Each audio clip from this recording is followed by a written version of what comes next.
$7 million.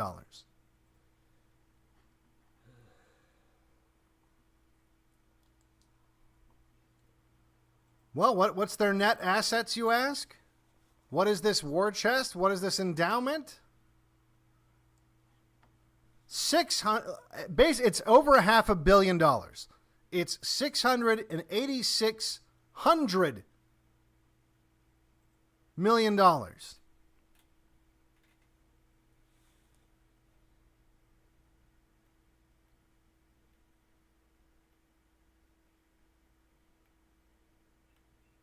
And they're all worried that some people are getting lemons on DLive.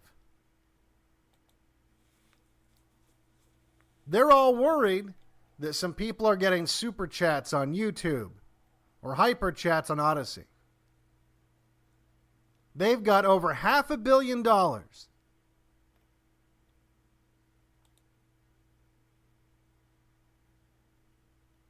But they're worried about people like me. Well, let's take a look at this number here.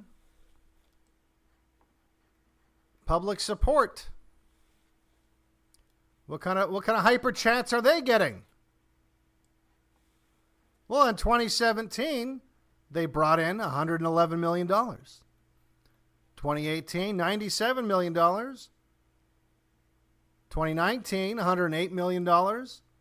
2020, 103. I mean, it's easy to see where all this money starts to pile up, right? 2021, $108 million.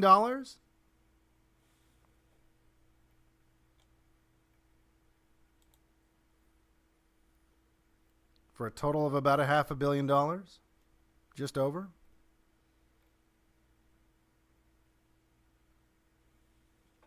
For 5 years of fundraising, they're getting $500 million.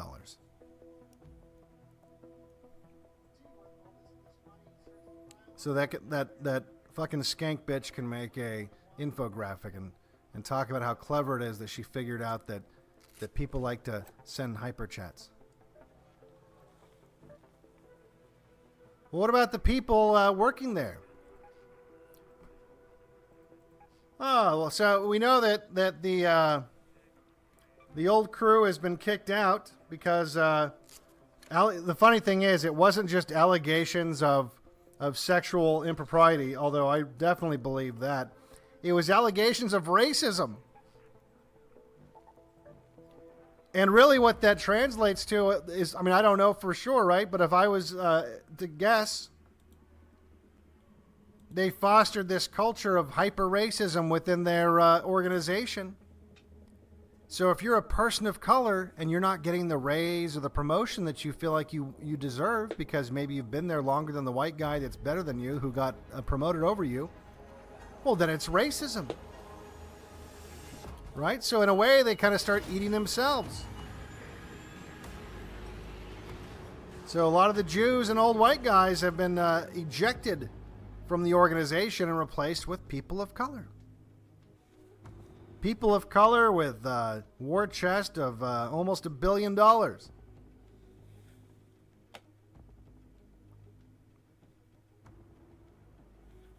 So Margaret Hung in 2021 was paid basically $500,000.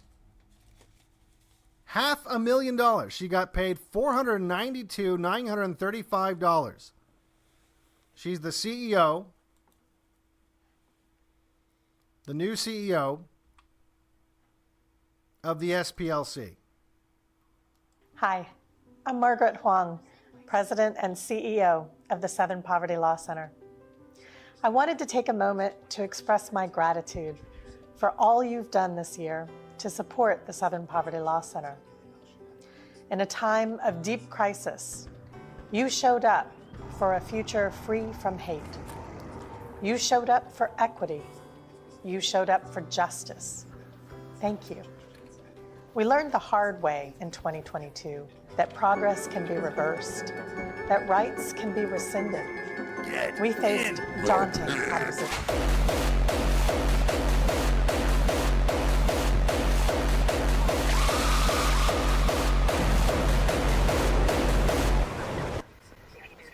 So it's funny because you'd think that, oh, well, she's doing a good job fighting the racism, right? Fighting the extremists online with that billions of dollars. You know the first case she talks about? Came together as a multiracial and multicultural movement to fight for real change in the Deep South and across the nation. Here at the SPLC, we pushed against state laws that deny life-saving health care for trans children.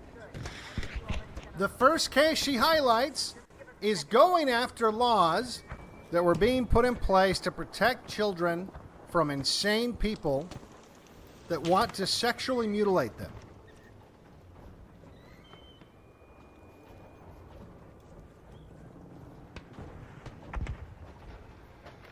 That's what they're doing with their $1 billion. Make sure you send some money to Trump, though, so he can stop the steal.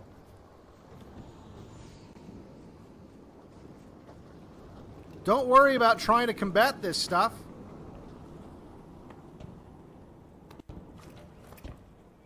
So joining us now to discuss more is Margaret Huang. She is the President and Chief Executive Officer of the Southern Poverty Law Center. Thanks so much for joining us, Margaret. I think, the thing about yesterday's hearing is we really got an idea of how organized some of the people in that mob were. Certainly there were other people, and we heard from another testimony of people who just got swept up, but definitely there were people who were organized. The Southern Poverty Law Center is working with the Select Committee to document extremist groups involved in the insurrection. And that's the other connection.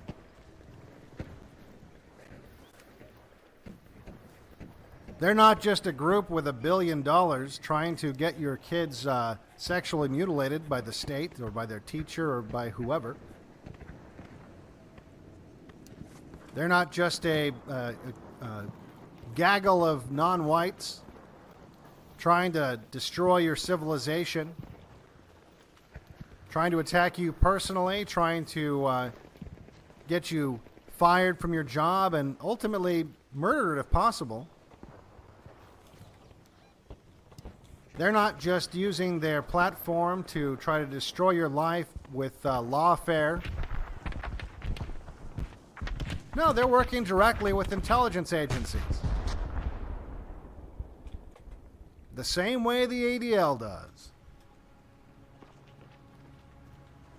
Weird, right? You would think that the FBI and the CIA would have enough of a budget to handle this sort of thing internally, but strangely enough, yet again, here's another instance where, for whatever reason, the federal government has to lean on the SPLC or the ADL to tell them who to go after.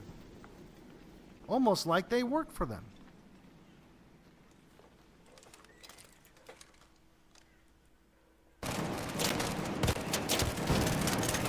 For those of you who remember the news story, what was it, a couple months ago?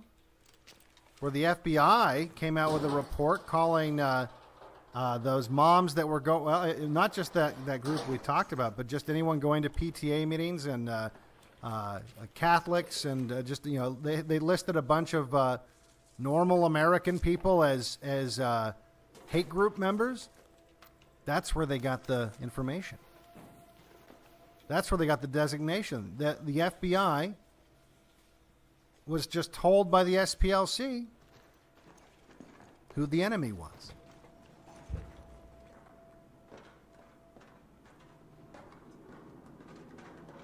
So it's not just that they have $1 billion and they can make all kinds of propaganda and try to sue you out of existence with endless amounts of lawfare because they can afford lawyers. I mean, how many lawyers?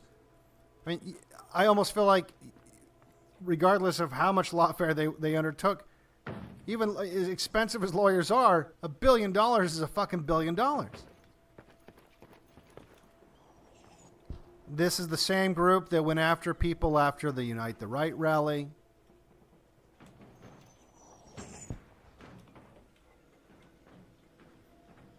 And just like the ADL, they're joined at the hip with your federal government. And why wouldn't they? You have the AG, Merrick Garland, Jewish AG Merrick Garland. Maybe that's where he's getting his information when he says to the press that the number one threat in America right now is white supremacists. Admits a rash of black violent riots. It's white supremacy we got to worry about.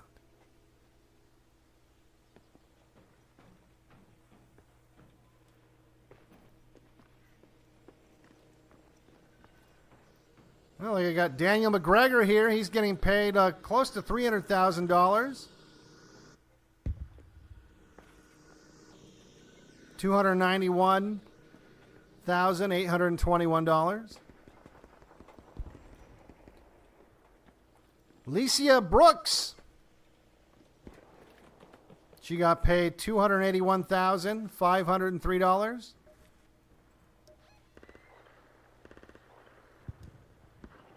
I wonder what she's like.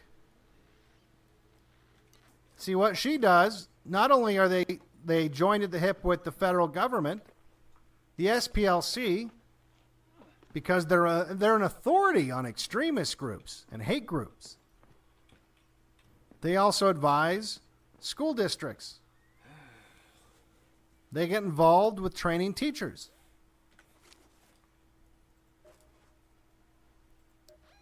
My name is Alicia Brooks. I use she, her pronouns. And I come to you today from Montgomery, Alabama, the ancestral and unceded territory of the Muskogee Creek Nation. Faggots! I'm happy to be able to be on this land with these people, the Muskogee Creek, people who preceded African Americans who also lived in this space. SPLC is a I mean, just right there. Like already.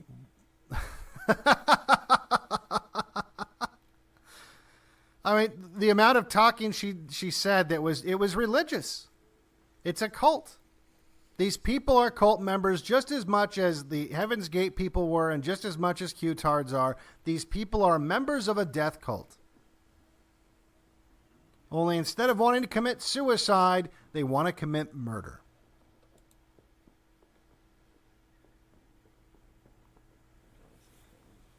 They make it abundantly clear. She has this whole preamble about Native Americans or some nonsense.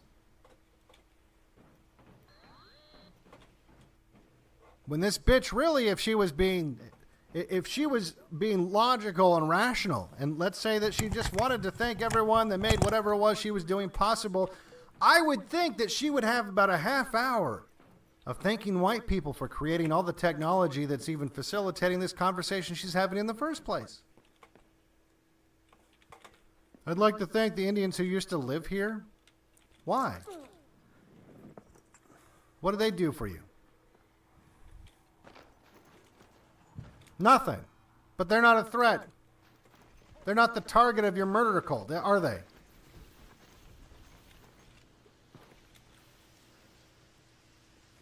How about thanking the guy who invented the glasses you're wearing, and the headphones you're wearing, and the language you're speaking?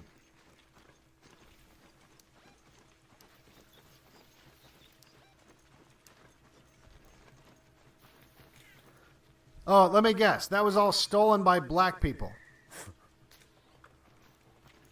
SPLC is a catalyst for racial justice in the South and beyond, working in partnership with communities to dismantle white supremacy. That means just white people. I think more and more people are starting to realize that. Thankfully, it's taken a lot of repeating things over and over and over again for this to seep in for a lot of people. But I think some white people are starting to realize, oh wait, white supremacy just means me. It just means me. So as we engage in this conversation around white supremacy and white supremacy culture, I want you to know that I'm on that journey with you. Oh, she's on that journey? She's on the journey with me? Thank God. My parents were part of the Black migration from the South to the North and the West. My mother. So she was part of the Negro migration that ruined all the cities in the North.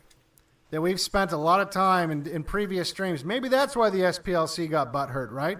Is she's got a personal beef with me because I talked about how her family and their friends basically went up to the North and ruined every major metropolitan area in the United States.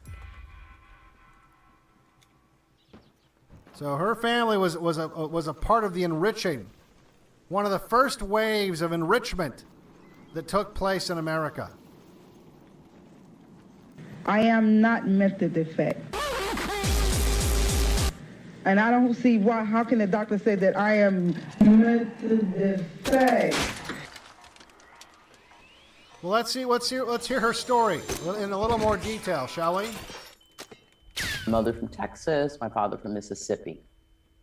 And though I don't have clear memories of how or when messages were transmitted, my guess is it was through listening in on grown folks' conversation. I knew that at an early age, my father did not like white people. Oh, well, she should want to combat that, right? Because that's racism. Her father doesn't like white people. It's a weird thing to admit, given your position, and you're trying to sell me on the idea that I live in this white supremacist country that you need to help fix, right? Because this is aimed at teachers. There's teachers watching this, and if I'm one of these white women that goes to the Black Lives Matter marches and whatever, and I'm fucking up society as hard as I can, and I'm listening to this woman talk to me, I might be a little confused if I have even just an ounce of rationality left in my little pea brain, but maybe I don't. And but I might be a little concerned about thinking like, I don't know, like this doesn't seem to add up. You just told me that there's a white supremacist society that I live in, and then you talked about your family coming up to white neighborhoods and hating them.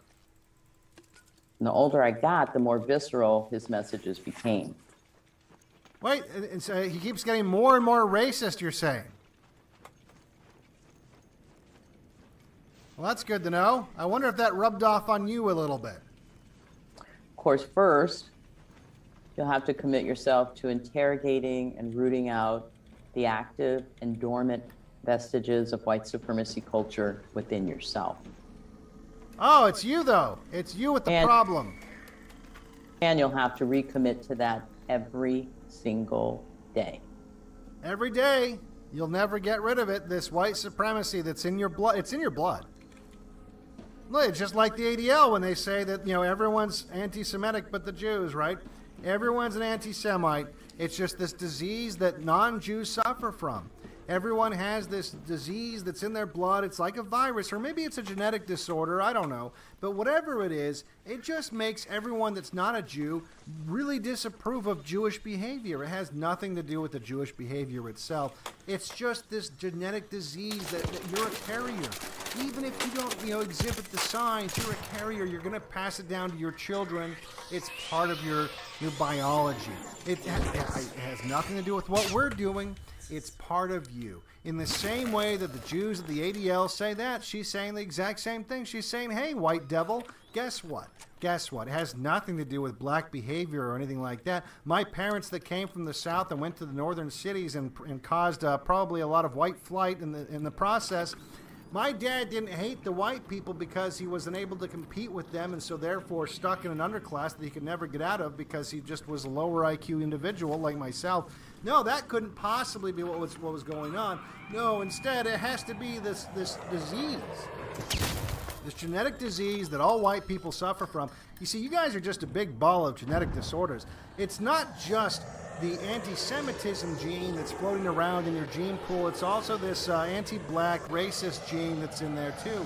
You guys are just bad. You're born evil, and there's really nothing you can do about it. So every single day, day in, day out, you have to work on it. You can't. It's not good enough to just not be racist. You have to be an anti-racist. You have to really fight this stuff because if you don't, it's like, if you have cancer growing, you don't go after it actively, it's just going to grow out of control and take over. And that's kind of like the white supremacy gene that's in your body.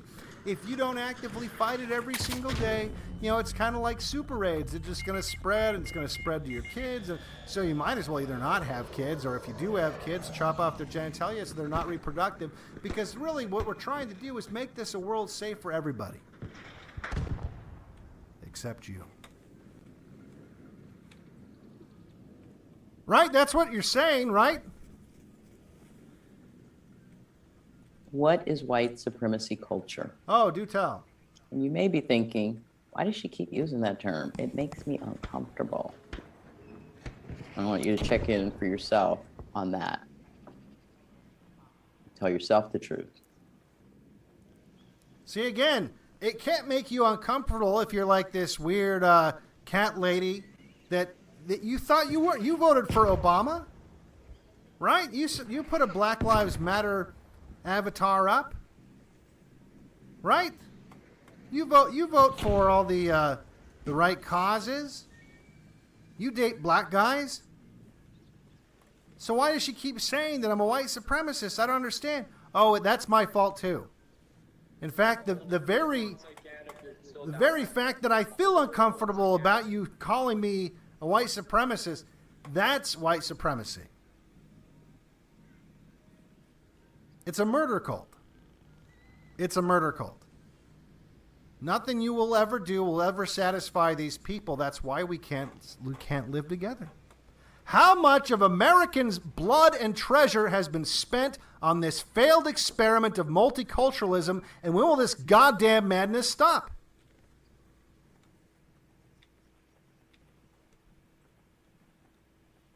Never if you don't stop it.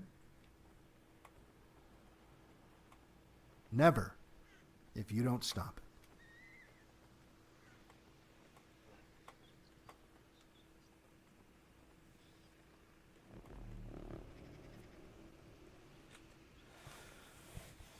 But just know that your comfortability is a manifestation of white supremacist culture. It's everywhere. It's everywhere. It's in the room right with us right now. It's never going to stop. It's that genetic disease I told you about. You're a day walker. Norms, preferences, and fears of European descended people overwhelmingly shape how we think, how we see the world, how we process things, how we walk in the world. Well, guess what, bitch? You are totally welcome to go move to a continent full of you fucks and think and process and reason the way apparently you are more comfortable with.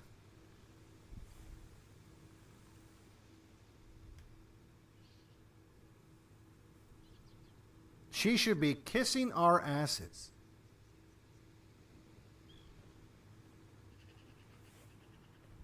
But instead, she hates you. She hates you. Because just like her father, she will never perform at the same level, and anytime she has any kind of success whatsoever, including her job at the SPLC, it'll have to be because she's getting a free pass. It's because of some form of affirmative action. People like her could never build a civilization. They proved that over and over and over again. There's an entire continent full of these people that think outside the confines of the European mind prison that apparently she thinks she lives in.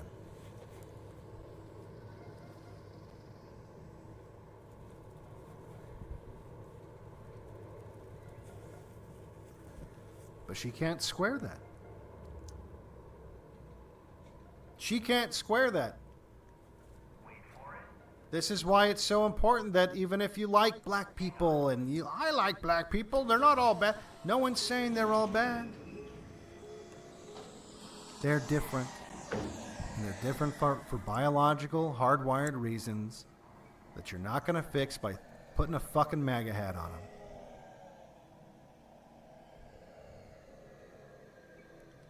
And when they realize they're different, and you're lying about why wouldn't they be racist? You're lying to them. They're having to come up with their own reason to this situation to explain their current existence. Why are we failing in this society? Why are we trailing behind in pretty much every metric?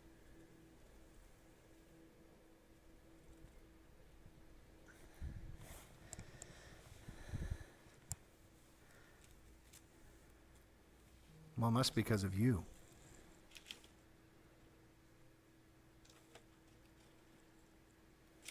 Well, what happens when people like that have $1 billion fucking dollars?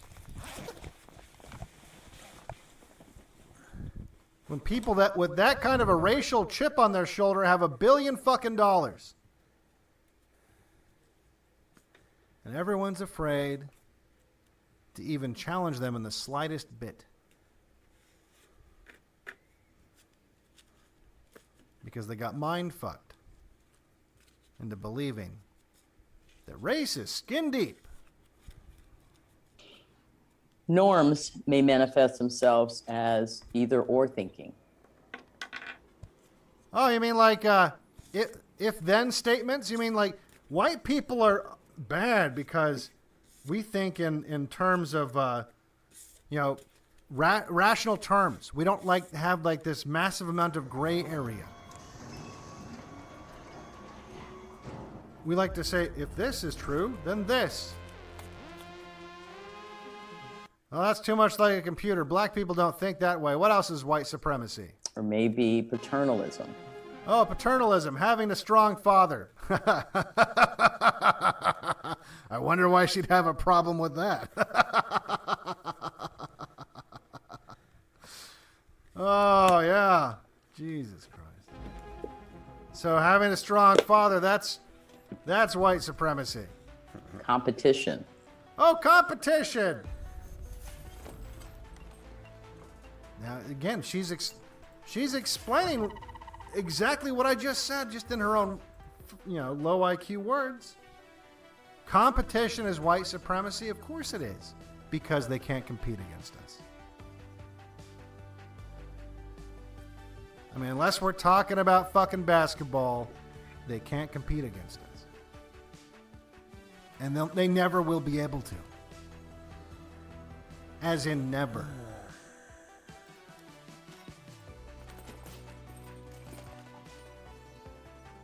Unless you want to sit around for 50,000 fucking years, they're never going to be able to compete with you, and so it's always going to be a drain on the system. And what are you getting in return? Basketball games? Be serious for a second here. Your black friend aside, your based black friend aside, the latest rap album that you like aside, let's use our white supremacy brain. Right? The one that has the ability to perform pattern recognition.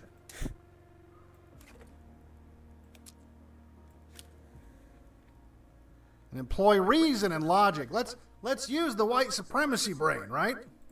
And ask ourselves, what are we getting out of this? And furthermore, why don't we ever ask ourselves that? Why is that such an insane question to ask? What are we getting out of this? What is the benefit to us having people like this bitch in our fucking society?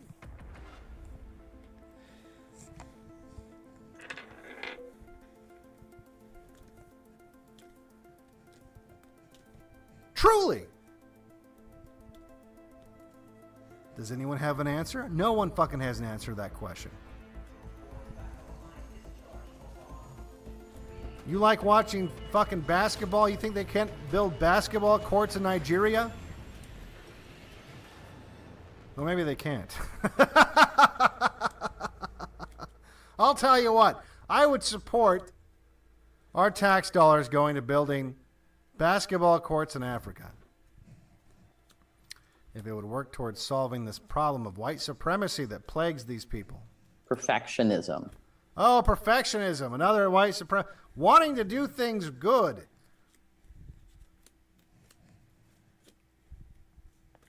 See, again, though, why do you think she says it like that?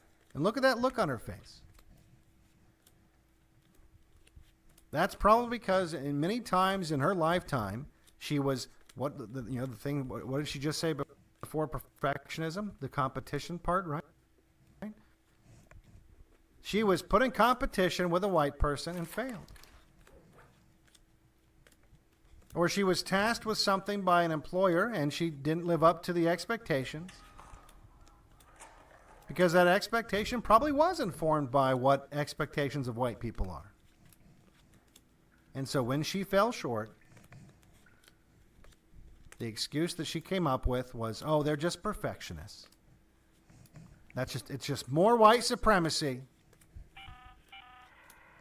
Somehow it's only affecting the non-whites. Somehow the whites are they're compatible with this perfectionism stuff.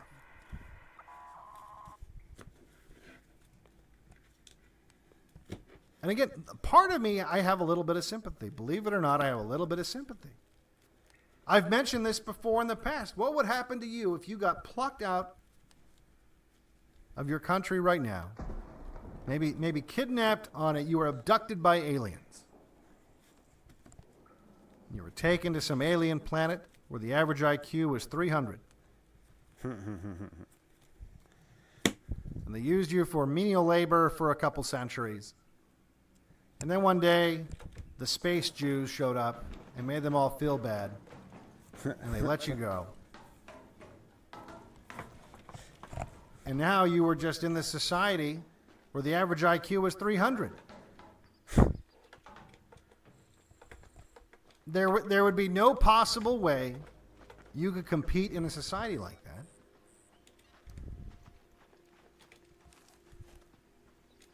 Now imagine that the space Jews start telling everyone, the only reason you're not able to compete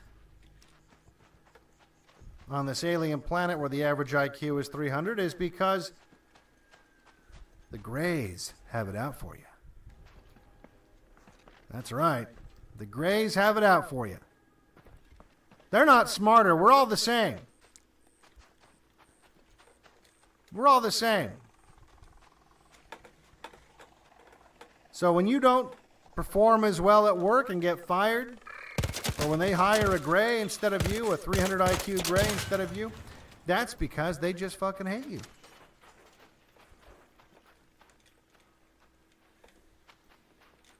And what are people more likely to believe anyway? Sorry, kid, you're just not that bright? Or sorry, kid, everyone's against you?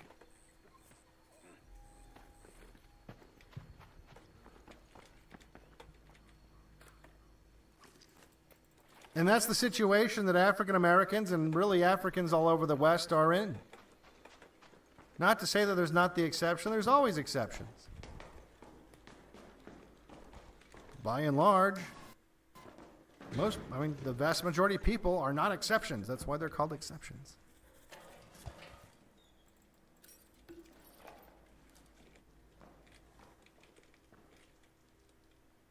So then you give those people, the space Jews come and give you $500 million. And that's what we have now. That's the SPLC. To a sense of comfort with predominantly white leadership. See, look at how pissed she is. She's mad. You shouldn't feel comfortable when the organization that you're working for is led by predominantly white people. Or in other words, competently. That's white supremacy too. Let me interject that this white supremacy culture frame dominates each of us. Not just white folks. Each of us. Well, it certainly dominates you. You know, it's odd if it's so easily dominating everybody. In a way, isn't that almost an argument for superiority?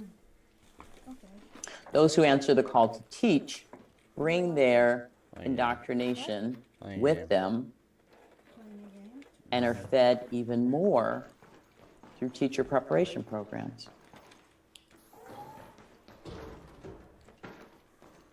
She's so fucking pissed off.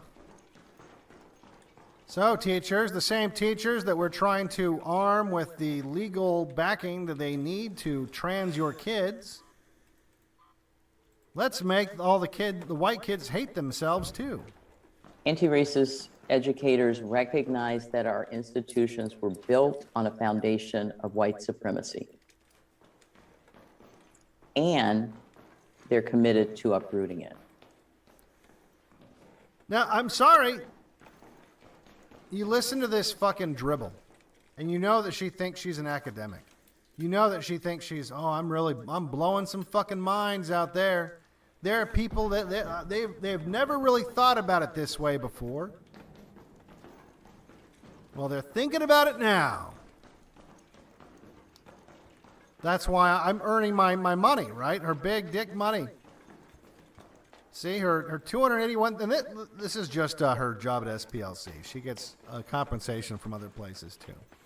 But just from the SPLC, that's why she's making the $281,503 a year. Right? That's how she's making those monies. But honestly, for most of us, what she's saying is literally indistinguishable from this. New Century Foundation, which uses pseudoscience to advocate the superiority of white people, and specifically the inferiority of black people. That's all I hear when she's talking.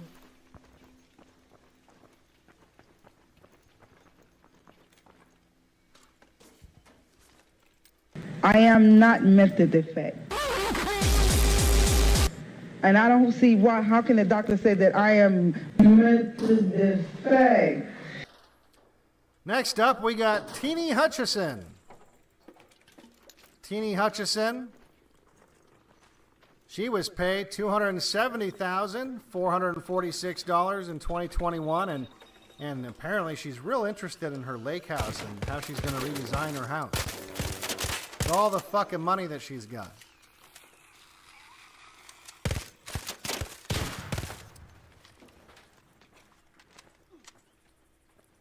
We also have Twyla Williams. Twyla Williams. She was paid $266,000. See, again, these are the people. They're worried about me. They're worried about little old me making the same that a fast food manager would make.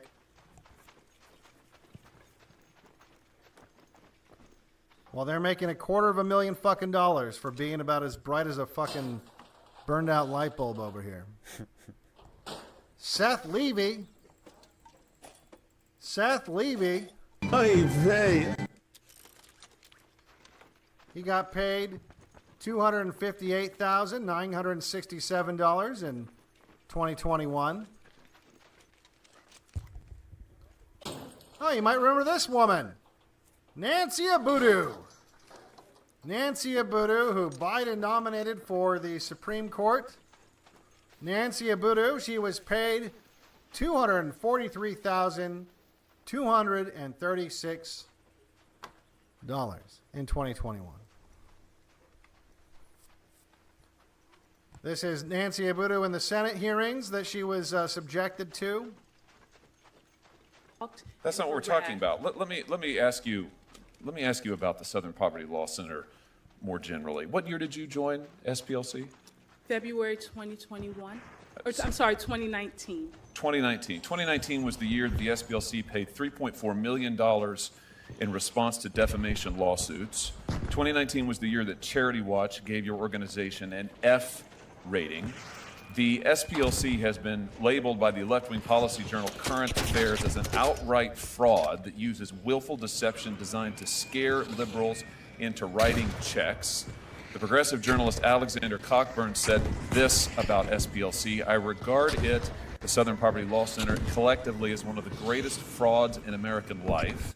Liberal death penalty abolitionist Stephen Bright refused to accept an award named after the founder of the SPLC, saying in his words, the SPLC has long been run by a con man and a fraud. That's from a Harper's Magazine article. Also in 2019, SBLC employees told the press we were part of a con and we knew it. That's in a New Yorker article, not exactly a right-wing journal. Are you concerned by any of this record of the organization that you work for?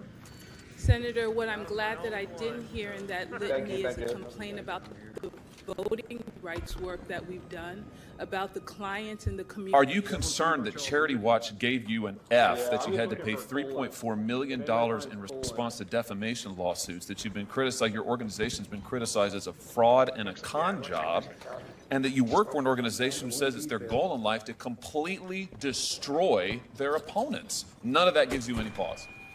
Senator, again, my work with the Southern Poverty.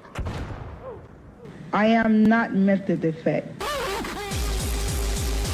And I don't see why, how can the doctor say that I am method defect?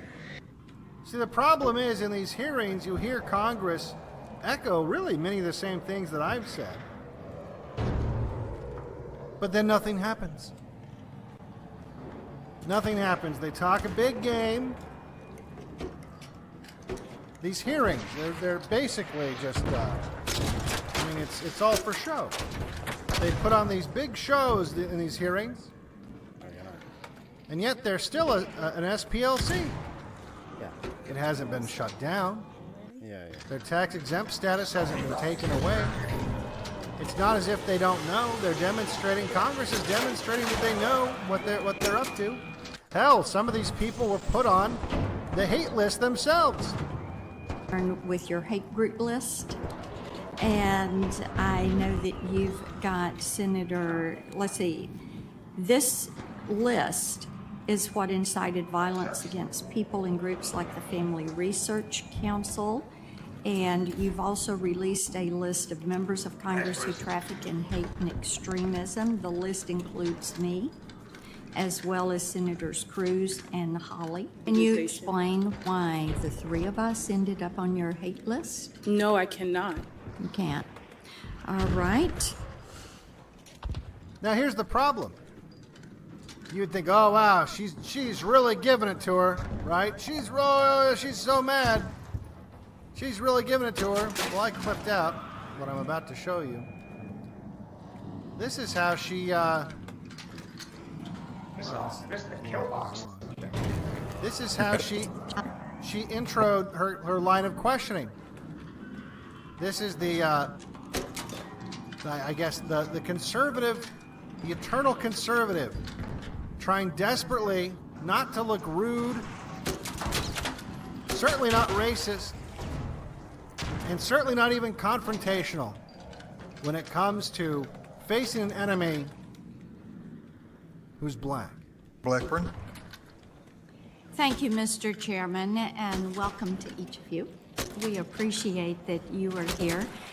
Judge Childs, before I get into my questions, I just wanted to say, you know, it's one of the things in doing our due diligence is to look at records and talk with people that have served with individuals. And when I talk to South Carolinians, it is very clear to me that you are so highly regarded and so well respected and have truly commanded respect from all corners. And you're to be commended for that. And we appreciate that stellar reputation as a person and a jurist that you have built. And we thank you for that. Thank you. I mean, holy shit. Suck them off more, why don't you? Senator Cruz. Thank you, Mr. Chairman. Now here's Ted Cruz, the king of tough talk, zero action. For the past year and a half, we've seen a pattern from the Biden administration of nominating ideological zealots to our courts. A moment ago, Ms. Abudu, in answering questions from Senator Lee, you said you understood the difference between an advocate and a judge. Well, I'm sure you do. You've never served as a judge. You've spent your entire life as an advocate. and as an advocate on the extreme left. There has been a pattern of nominee after nominee that have been extreme zealots, but I have to say your nomination, when I look at your record, I find deeply concerning. The last 3 years you've served at the Southern Poverty Law Center. The Southern Poverty Law Center is a hateful and extreme place. And their hate, among other things, has led to horrific violence. See, and this is the other thing, too, what these guys do. They're always like, oh, you know, you've become what you hate. You started out doing good, but then you became what you hated. And he won't say who they hate. Now, don't you think that if this woman worked for some kind of Nazi organization, like she'd even be in the room, right? He'd be very specific about that, right? You would have heard about the Holocaust about 7 times already. No, they're just generally hateful. Against who? Who knows? That's not important. In particular about the 2012 shooting at the Family Research Council here in Washington.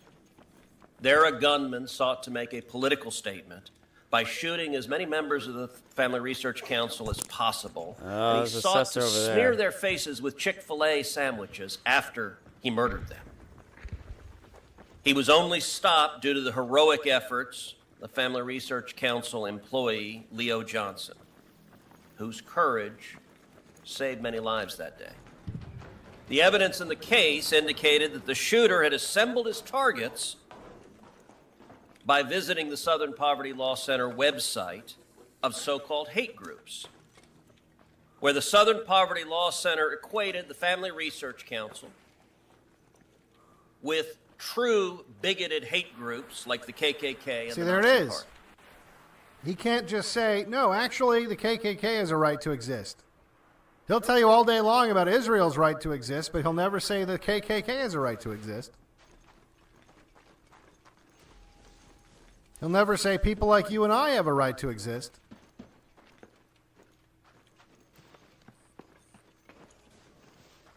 It's the same framing. It's the same framing the conservatives did with the ADL. You know, you guys used to do good work when you're going after the KKK, but now...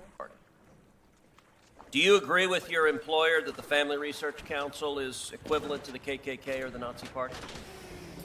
Senator Cruz, I would first respectfully state that although, yes, I have spent a big chunk of my career as a civil rights lawyer, early on in my career, I was actually a staff attorney with the 11th Circuit. All right, anyway, we had enough of this thing. Next, we have Efren Olivares. Now, this guy is one of those lawyers making sure illegal immigrants get into the country. What does that have to do with Southern poverty? I don't know.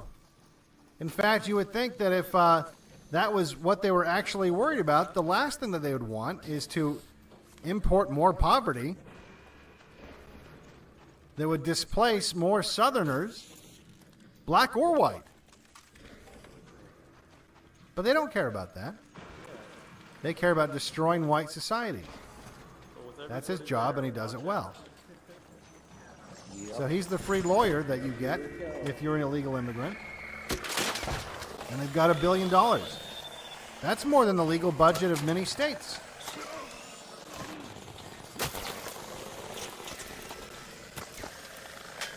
And again, he's compensated in other ways, but the SPLC gave him $213,151 in 2021.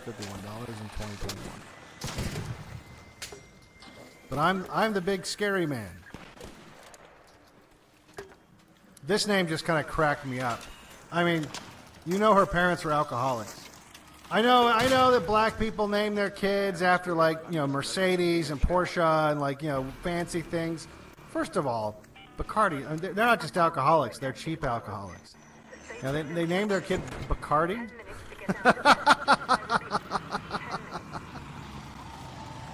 Oh, here's my brother, Evan Williams. So we got Bacardi Jackson. She was paid $212,425. She's involved with the cases that have been brought against Harvard, trying to stop the lifeline really for people like her, affirmative action. People like her are only in the positions that they're in because of affirmative action, lowering the bar. And they know this. That's why they're protected. If they cared about equality and equity even, they wouldn't want things like that in place. But of course they don't. They want to destroy white societies. Just like Susan Cork here. Susan Cork paid $207,000, $619. This chick, she's one of these simultaneously celebrate white genocide while saying it's not real type people. She does the rounds on mainstream media like MSNBC here, telling everyone about how white genocide is not happening, and it's a conspiracy theory, but it's also happening, and it's really bad. Joining me now, Susan Cork, Intelligence Project Director at the Southern Poverty Law Center. Susan, thank you very much for coming to the Sunday Show and for this incredible report. There's another data point that I want to read that's also in this report. Overall, and correct me if I'm wrong, 48% of Americans, agreed that demographic changes were part of a, quote, purposeful plan to replace white voters. Talk about why that is so concerning to the SPLC and why that should be concerning to the American people. Why would that be concerning to the SPLC? They were celebrating it. I already showed you the document. Sure. Thank you so much for having me on today, Jonathan. And I just want to note, in starting, is that SPLC has been tracking these trends in hate and extremism for more than 50 years. So there's, these recent findings are really alarming and shows that our democracy is at a very dangerous point. But this is not something that's new. This has been building for quite a while. During the Obama administration, we saw record numbers of involvement with hate and extremism groups. And more recently, we've seen less in-person involvement, but at the same time, we've seen this really large rise in hate and extremist messages and rhetoric seeping into mainstream America. So I think that that's what that number represents, is that this disinformation, conspiracy theories, the Great Replacement theory that white people are being replaced by people of non-white people. It's this incredibly dangerous belief, and that's on the Republican. Why is it a dangerous belief? The officers at your organization were tracking it and celebrating it. Well, I'll tell you why it's a dangerous belief. If you have the same objectives that they do, and that is the destruction of white societies everywhere, it's a very dangerous belief. If you're a parasite, the last thing you want is the host to know about you. It's dangerous for them.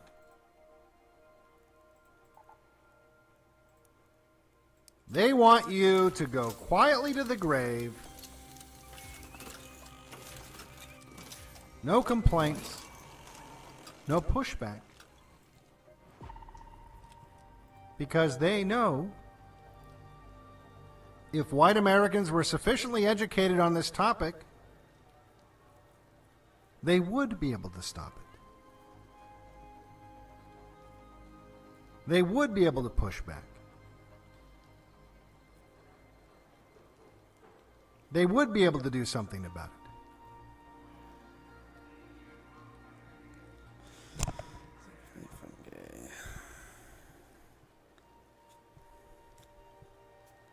So it's dangerous for them. Particularly, Republicans believe that this is a deliberate strategy by Democrats, and The other disturbing part of that is they think that it is now legitimate to fight back against that with violence. Right. The embrace of violence. Right. Right. And in the report, you note that 41% of Republicans, 34% of Democrats, 29% of independents believe that, quote, some violence might be necessary to protect the country from radical extremists.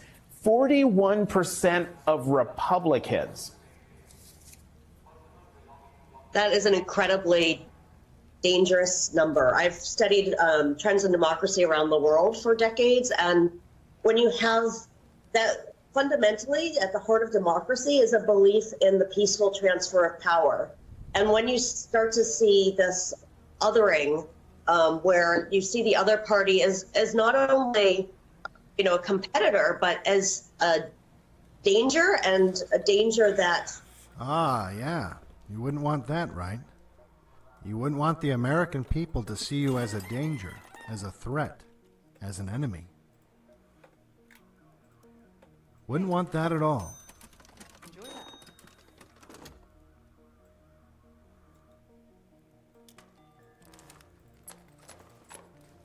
Hey, don't mind the mess.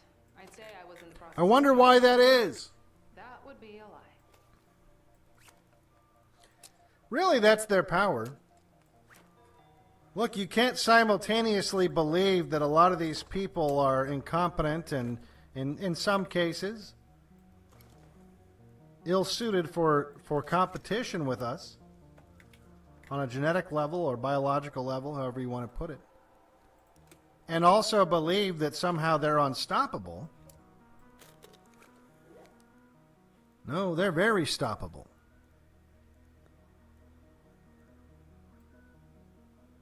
But just because the cure exists doesn't mean the patient is going to take it. Especially if the patient doesn't know to take it. And that's the only thing that keeps them in power, is that so many people, many of them willfully ignorant, are ignorant of this situation. And that is why people like me are dangerous. It has nothing to do with getting hyper chats. It has nothing to do with streaming. It's just that no one else is telling people. I mean, obviously there's other people other than myself, but people like me, no one else other than people like me and other people that are doing this, that they see as a threat. No one else is doing this. Ted Cruz isn't doing this. Tom Cotton's not doing this. Trump's not doing this.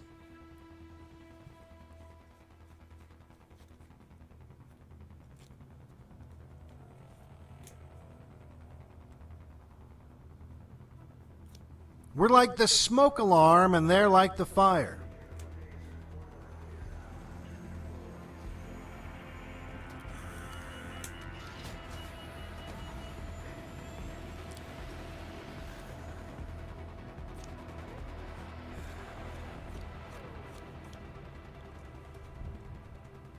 We all know how blacks are with smoke alarms, right? They want that battery to die and for you to ignore the chirping.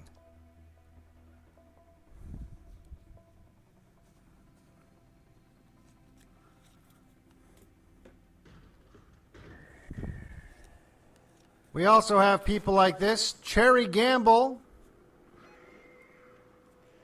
paid $206,111 or $112 in 2021. Jalayala, whatever that is. Lyles paid $202,106. Sybil Hadley. Again, these are the people with access to hundreds of millions of dollars. Taking home $185,000.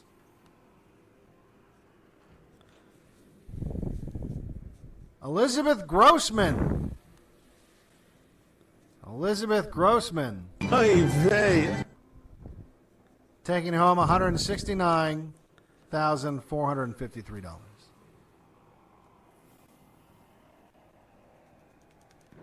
And down it goes from there. But these are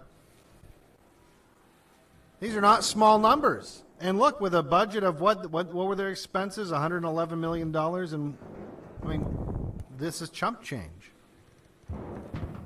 This is chump change for these people.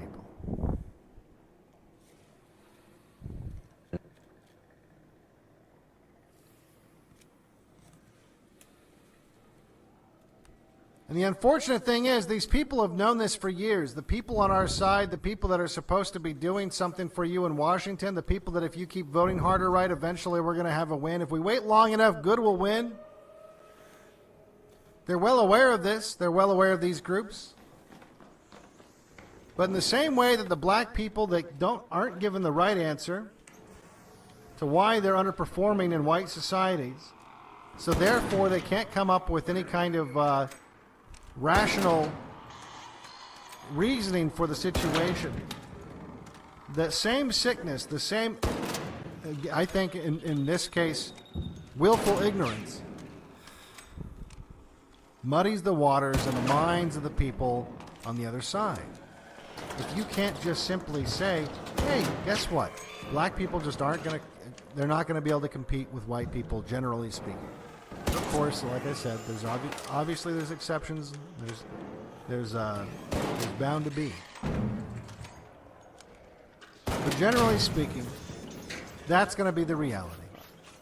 And so groups like this exist to undermine and destroy white society. Maybe partially as a revenge for this. Maybe not. But the result doesn't change the result. The result is white societies are being destroyed. And if you can't explicitly say that is the whole purpose of groups like the SPLC, to destroy white societies, then you're never going to be able to come up with a solution.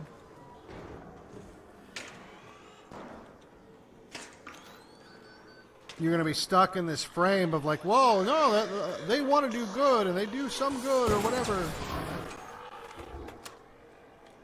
But they'll never fix the situation. They'll never fix the situation until, as the cat lady, what's her name? This bitch. Until, as she says, you're able to see them as an enemy. You're able to see them as a danger. SPLC strongly resembles a racket. They've amassed more than $500 million by calling any enemy of the Democratic Party a racist or an anti-gay bigot or whatever works in an effort to purge them from society.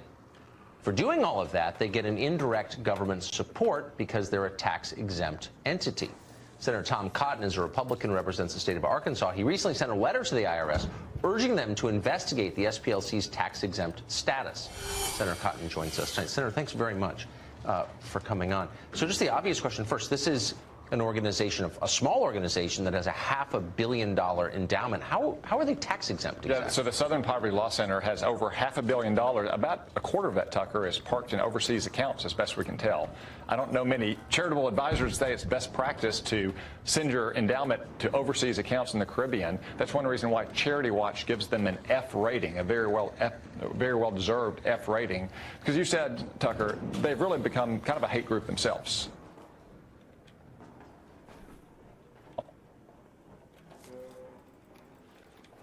You know, it's funny, right? Like what the big solution. I'm going to write a letter to the IRS telling them they should reevaluate this. And that's going to solve the problem.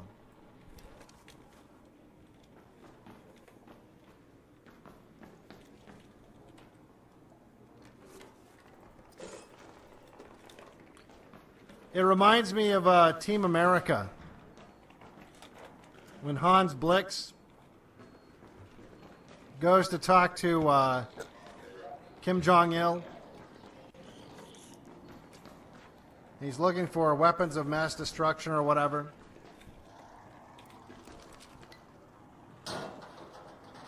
And Kim Jong-il says, well, what are you going to do? What are you going to do? Let me see if I can pull this up.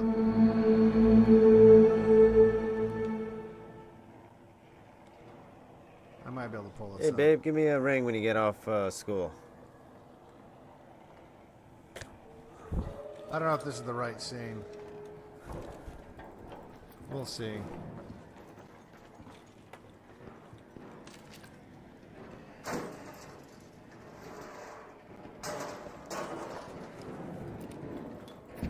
Hans Briggs? Oh, no!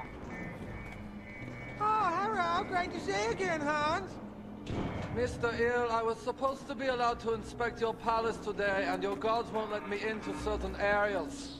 Hans, we've been through this a dozen times. I don't have any weapons of mass destruction, okay, Hans? Then let me look around so I can ease the UN's collective mind. Hans, you're breaking my balls here, Hans. You're breaking my balls. I'm sorry, but the UN must be firm with you. Let me see your whole palace, or else. Or else what?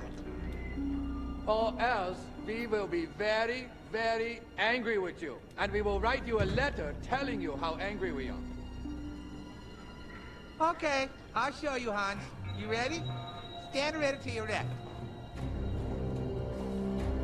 Wait a more. Good.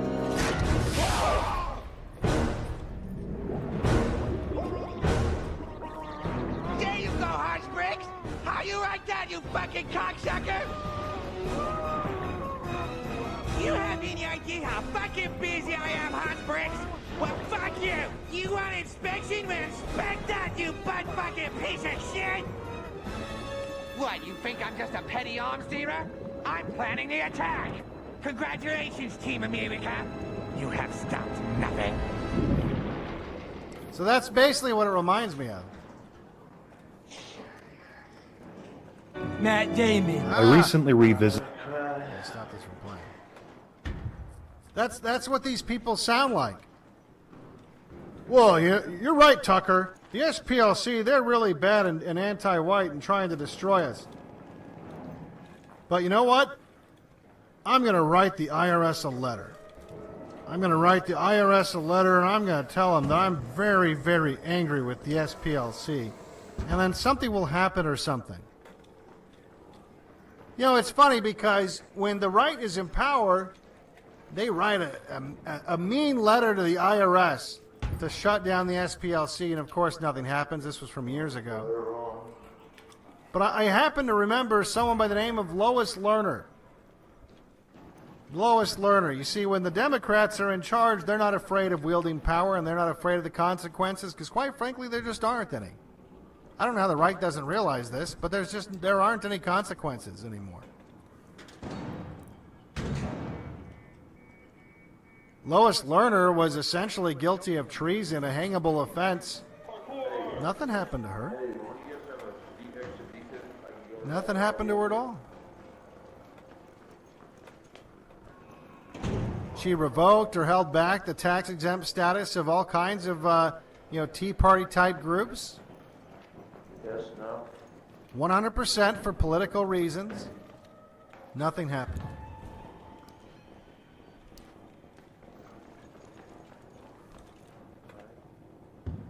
Oh, but Tom Cotton, he's gonna write a mean old letter.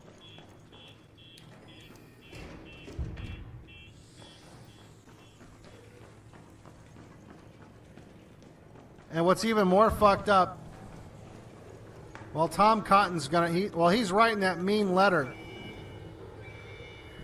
in a sick kind of irony. Guess what's actually happening when it comes to tax-exempt status?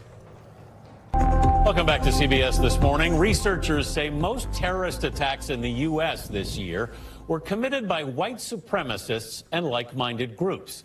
The FBI's most recent statistics on hate crimes, released just last month, show 2019 was the deadliest year on record. But in a new twist, a CBS News investigation uncovered that organizations viewed by some as hate groups are actually receiving financial benefits from the federal government. Chief Investigative Correspondent Jim Axelrod has been looking into this. Jim, good morning.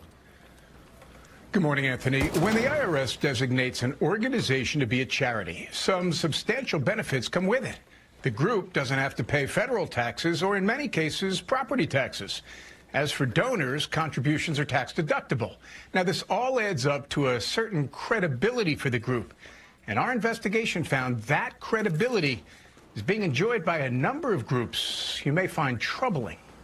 A CBS News investigation has found groups that took part in the Unite the Right rally are just a few of the 90 white supremacist, anti-immigration, anti-Muslim, and anti-LGBTQ groups registered as tax-exempt charities with the IRS.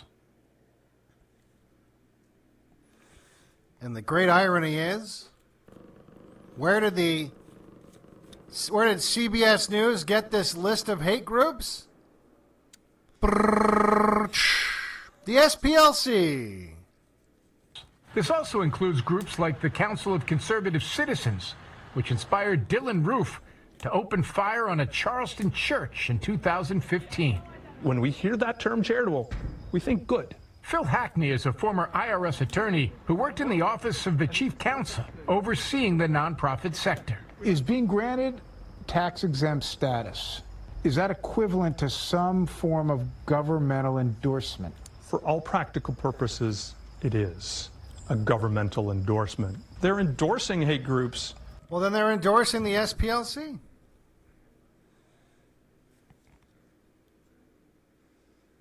Literally all the hate groups that they got, it's from the SPLC. Anyway, it's not just the government that endorses the SPLC. As I mentioned previously, Google had them as a trusted flagger. So if the SPLC didn't like your YouTube channel, well, say goodbye to your YouTube channel. This stuff closely. How did the Southern Poverty Law Center, which is wholly discredited and wholly political, wind up policing content on the most powerful company in the world? How'd that happen? You know, it's hard to understand. I think what was going on, Tucker, is that YouTube, in essence, was trying to be inclusive in their mind and really trying to have an optical perspective that they were being and doing everything they could, because they were taking a lot of heat from people saying they weren't doing enough to stop ISIS and extremist groups. Right. So that's what led to this. But it's just too far. I mean, I can't imagine how they can have this group. And really, in my opinion, more should be done, and a lot more. So, I mean, for people watching more at should home be done. who A lot more. A lot more should be done. Hans Briggs! Oh, no! Oh, hello. Great to see you again, Hans. More should be done. Supposed to be allowed to inspect your palace. More needs to be done, guys.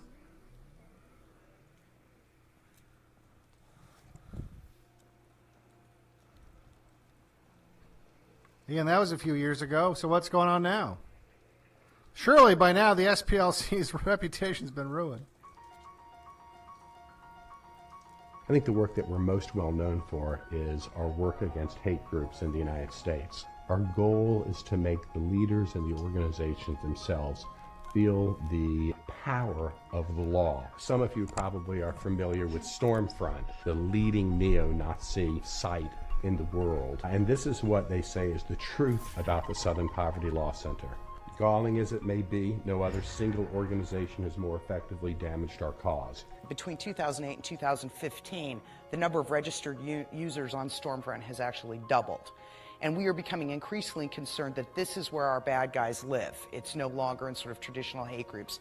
One of the ways that we're trying to take money away from hate groups now is by cutting them off from availability to tech services. Lately, we've also been working with PayPal in particular, because there are about 80 hate groups, and I'm talking about like neo-Nazis and skinheads, who use PayPal to make and move money.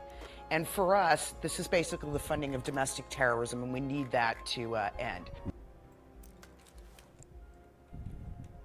Have conservatives been able to defund anyone? To demonetize anyone? Like anyone. I'll keep it short. What do you need? No. Of course not. They're a bunch of fucking losers. I don't do window shopping. So anyway, on the bright side, look, fuck these faggots. If they take out, this isn't my first rodeo. If they take out Odyssey, if someone gets the Odyssey platform who listens to losers like the Skank and her merry band of faggots, whatever. I'm like the fucking Hydra. And you chop off one head, another one will grow back. So that's why I'm simulcasting onto Rumble. We're going to give that a shot. It might be a little tricky with my internet. So we already had 2 little hiccups, but it seems to be done, knock on wood. It seems to be doing okay right now, at least. So the reason I streamed earlier today Raider, good to see you. is I just wanted to have more eyeballs on. I still get messages from people saying that, oh, I haven't seen you since YouTube. Where have you been? Oh, I miss your YouTube video. It's like, dude, I've been on fucking YouTube for like years. So I just wanted to make this because honestly, the thing that sucks the most, and it's again, whatever. I'm a tough cookie. I'm a tough cookie, and I will survive. Right? I will make it work. But the thing that does suck the most is just getting everyone to know where you are after you have to change. It's not hard finding another platform. I mean, it's hard to get used to a new platform and work out the kinks and whatever, but whatever. Like I said, it keeps me nimble, it keeps me strong. Fortunately, I am high IQ, unlike our enemies. Unlike many of our enemies, at least. There's a couple smart ones.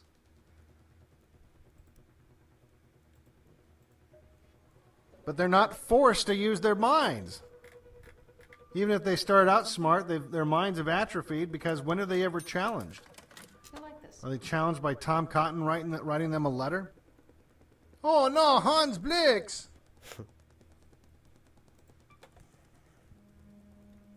So I'm not too worried about it. If we get kicked off Rumble, if we get kicked off Odyssey, we'll just, we'll just keep moving around. We'll keep on moving around, and it will be annoying, but I've never had a job that didn't have some aspect to it that that wasn't annoying, right?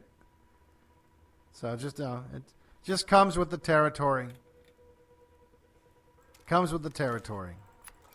My hope is that thanks to this, ban the ADL type stuff that's been going on, that people are just at least slightly more open to the reality that these so-called, hate monitoring groups are basically just, they're just racketeering. That's basically what it is. And my hope is that as more and more people become aware of this, that they're, regardless of the amount of money that they've got, that they just don't have the power that they used to have.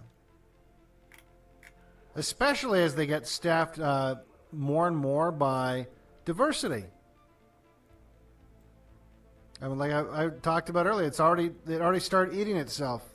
They let in too many diversity candidates that started using their own diverse ideology against the organization that was fighting for them. In the same way that you have Jews upset by all the Muslims in the West. They've created a golem. They'll be affected by this. Not in the same way that you and I are, but they will be affected by this diversity experiment that's blowing up in everyone's face.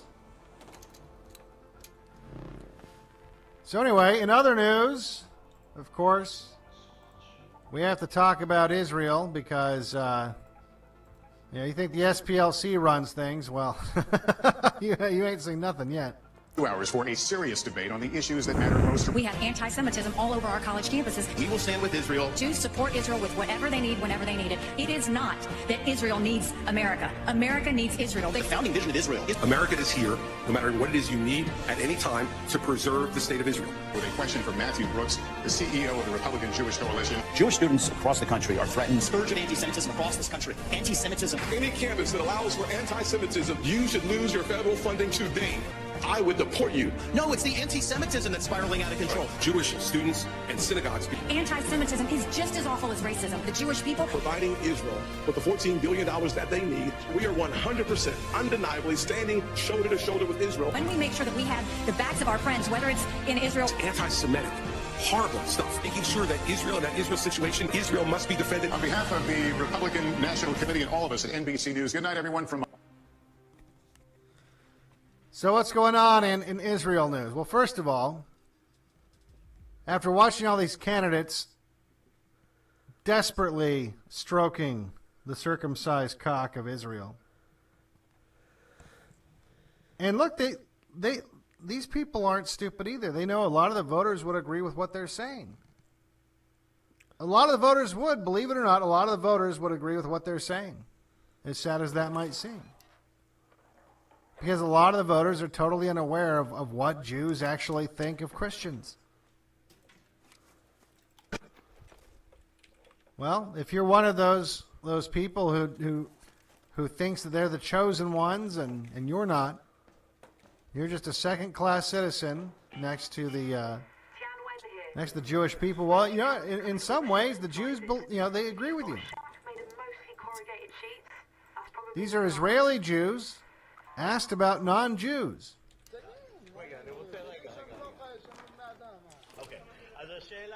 The question is, go ahead, ask your question. Speaking Yiddish. They are animals. The non-Jews are animals, beasts. It is written.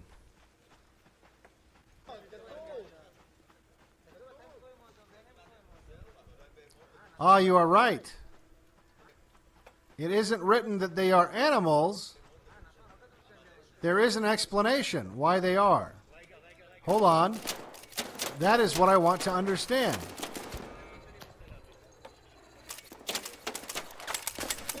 What does it say? Okay. I don't understand. So this is for all of you Christians out there that think that the Jews are they're just like you. They just don't have the New Testament and you don't know anything about the Zohar or the fucking Talmud or like that. Strap in. It says you are called human. Wow. And the non-Jews are not called human because the guy who's talking to him is I think he's an atheist Jew. That is what is written. Not called human? We don't call them human. You're not human. All those people on the stage on that presidential debate sucking off Israel, Israelis don't even think they're human. So what do we call them? Human is in the image of God. Human is something that is different from animals. If a person acts like an animal, so he is like an animal. Well, I don't know. Maybe prostrating yourself in front of Israel like this in a national debate for president of America, maybe that is kind of acting like an animal. Each person needs to control himself. The Jews control themselves. Oh, really? Is that what they're famous for? I never would have thought that that was what they were famous for. If the evil inclination tells them to do something, and they don't do it, so then he is a person, because he has intellect. So someone who is not Jewish, who does what is good, is he a person or not a person? Also, he needs to do normal things. They usually do. They can kill people and not see them. A Jew will never kill a Jew. Well, really? We know that's not true. Even if he doesn't see him. If a non-Jew, but there are Jews who kill Jews. There is one of everything. But a Jew who acts like a Jew, of course there are Jews who don't act like. What I don't understand is, so he's trying to get this guy just to explain like why people like you and I are not humans. All the non-Jews, how did you call them? They are beasts. If they have no direction, the word human refers to the image of God. He is in the image of God. That is the meaning of human. We changed it, meaning that Jewish people, the Jewish people changed it to acting more humane. You need to act like a human being. But in principle, it is based on God. And people are based on God because we are in His image. So He called us human. So in other words, God calls the Jews human because they're God's chosen people. And the non-Jews, God made them so they will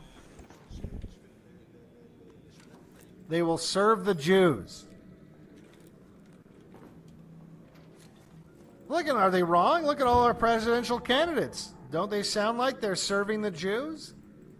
I mean, I guess they are basically animals, right? All the non-Jews that you see, all around the world, the billions, they exist just for the Jews' benefit.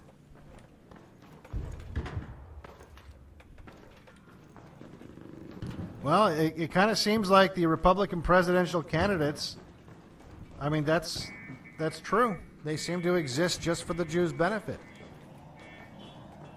Where's the lie? As offensive as you might find this, where's the lie? We don't see it, so we don't exactly know. Today we are still in exile, so automatically they don't yet serve us completely. Only partially. When the Messiah will come, each one of us will have thousands, hundreds, 2,800 slaves. So this Moshiach, this Antichrist, the Christian Zionists are trying to help the Jews bring to the world because they think that'll, if they help the Jews bring the Antichrist home, then that'll speed up Jesus coming back to earth. And part of that deal is the Jews get 2,800 slaves. In the meantime, the Messiah is not here. So how do they serve us now? They build us cars. Exactly. When did you see a Jew actually work for a living? We don't know. Apartments, buildings, they do everything. Who do they build for? Us. They serve the Jews. There are also Jews who do that work. Yeah, right. Hardly any. See? This guy knows. Look at reality. I want to tell you a parable. There is a man who is afraid of God. There's another, neither person does the right thing. And one guy is afraid of the police. When the police isn't around, he does whatever he wants. Right? There are intelligent people who eat properly. Once I was at a wedding. I was a kid. I ate with my hands. So someone said you have to thank God. You see the Haredim eating like that. Or eating like... this parable doesn't make much sense. For who are we saying a blessing for God? Those around me. All right, this parable is... Maybe that makes sense to Jews, but... This is kind of all over the place. I act like a human being for myself. You don't think that non-Jews do the same thing? For sure not. How many Jews do you know? Or non-Jews? I don't know any personally. I also don't want to know any.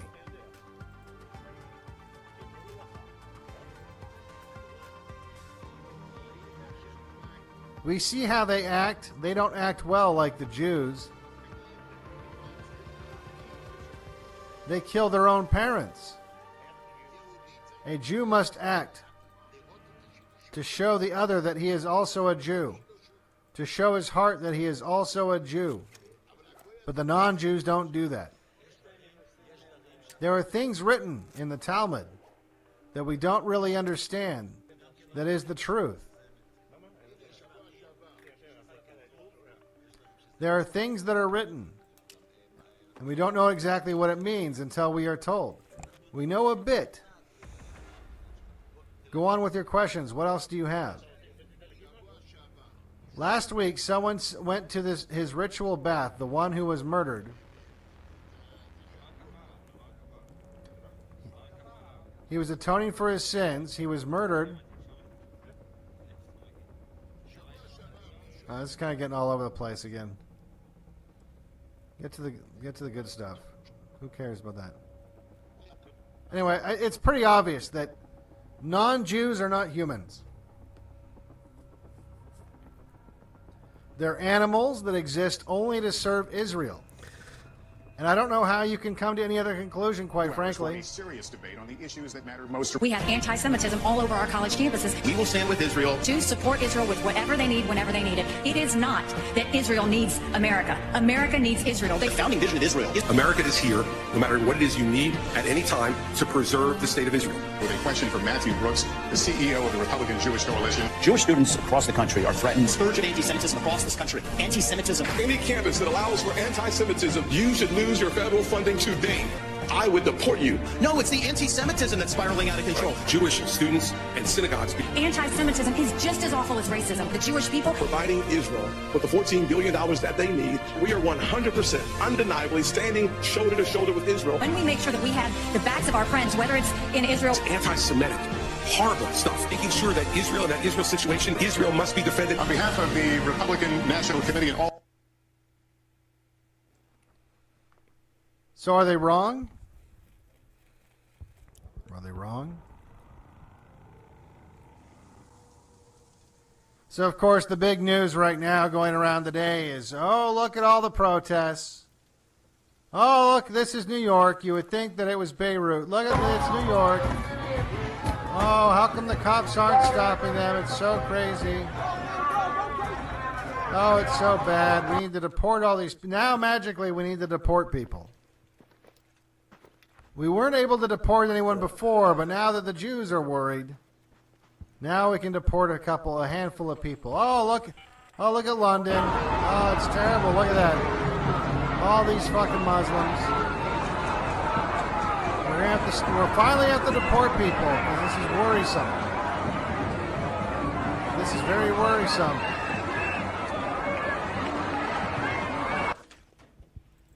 You know, let's resurrect Tommy Robinson. Bring him out to get people hating Muslims again, and let's get rid of the ones that are anti-Semitic.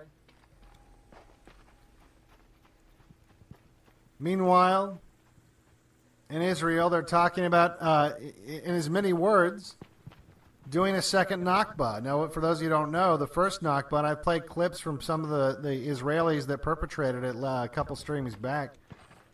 It was outright genocide. It was a classic example of Jews blaming you for the things that they're doing. Where they just when they first got to Palestine, it wasn't like no one lived there. So they just killed all the people that lived there, and it was called the Nakba. That's why there's people in Gaza now. That's why there's people in the West Bank. That's where they retreated to. It's not like there was just some empty desert that the Jews showed up at and just started, living. They literally genocided the people that were there. and it's known as the Nakba.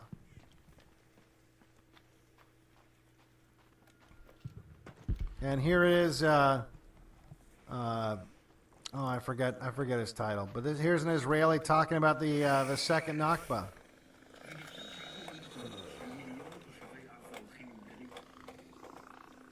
People of Gaza walking with white flags, heading south.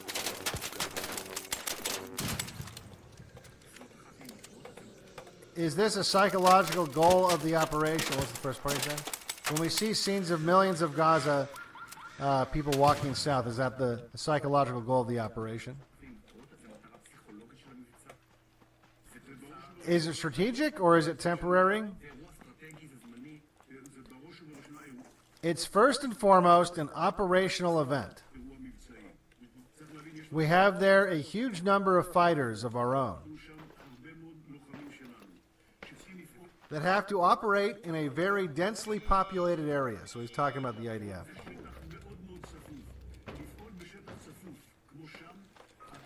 We need to reduce the numbers of the residents. Is this going to result in a Nakba or something temporary?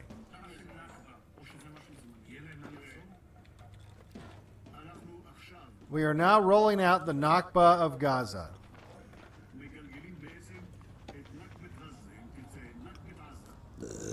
This is the Nakba of Gaza. From operational perspective, it's impossible to conduct fighting like the army wants in Gaza. When the crowd is present between the soldiers and the enemy. So this is the Nakba of Gaza. Nakba Gaza 2023. How will it end? For good? They will not return to the city of Gaza? Look, I don't know how it will eventually end up. The city of Gaza spans 1/3 of the Strip. Half the population, 1/3 of the area. There are the other 2/3 of Gaza. The center camps, Khan Yunis and Rafah. There are 6 more refugee camps. In the northern part, there are only 2 refugee camps. Large ones, but only 2. So they're basically talking about you got to wipe out. If you want to make an omelet, you got to crack a few eggs, and look, Netanyahu agrees. Terrorists must die. Our forces are acting above and beneath the ground, targeting them. We are going to continue full force. We are going to continue until victory. We are also very well prepared in the northern front. We are using aggressive fire from the air and from the ground over there. And I have warned Hezbollah, don't make that mistake and enter the war, because it will be the mistake of your lives. If you decide to enter the war, that will decide the fate of Lebanon. And we are also acting in other fronts. Every day we act against terrorism, against its proxies and activists, both in Lebanon, Syria, and the Red Sea, in Judea and Samaria, and wherever we must. So just keeping an eye on that. But, honestly, look. There are people that want to, they're like, oh yeah, well, it's almost like judo, right? It's like judo. One of the primary, I guess you'd say, concepts of judo, at least how it's popularly understood, is that you're using your enemy's energy against them. Right? If someone comes to punch you or kick you, you leverage their own inertia in a defensive tactic against them, right? Or maybe even offensive. And there are people that are suggesting that, oh, this is an opportunity for exactly that. Our enemy has created a weapon against us, the mass immigration of Muslims everywhere, all the Arabs in the West. They have created a golem that they can no longer control, and now it's turning against them. And now is the time to leverage the inertia of all these people who don't belong in the West. No. Use them as a weapon against the more dangerous enemy, which is the extremely wealthy and higher IQ Jewish enemy. Who's that? And once that enemy is dealt with, then you can then turn your energy back on to getting rid of the Muslim threat. I mean, I'm being a little reductive, but I mean that's kind of like what a lot of people are saying, right? To some version of that. And you know, I'm just kind of bored of it. I'm just kind of bored of it now.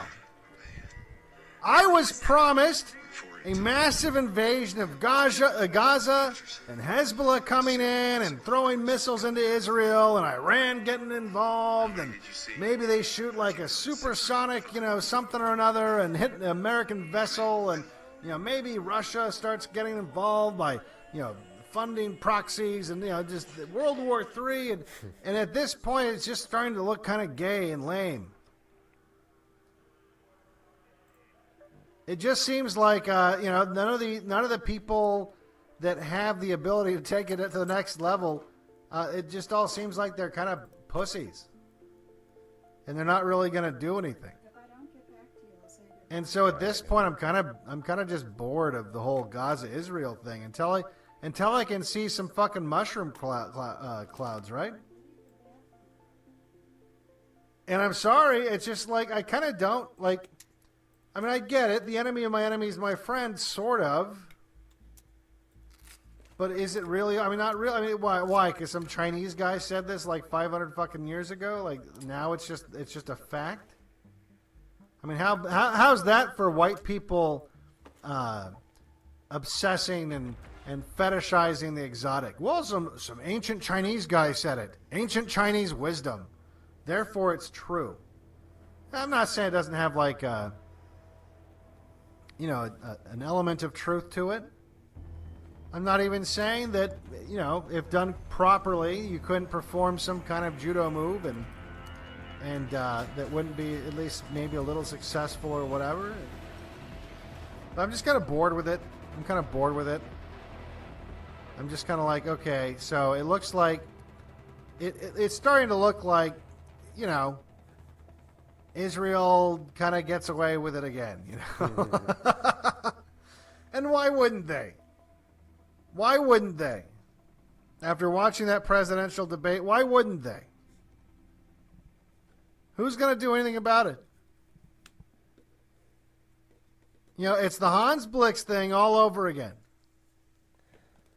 Well, they better not do that. Why? Because we'll write a nasty letter telling them how we don't like what they did. It's like the whole world's a bunch of pussies now. It's infuriating. Absolutely infuriating. I mean, this is what they're afraid of.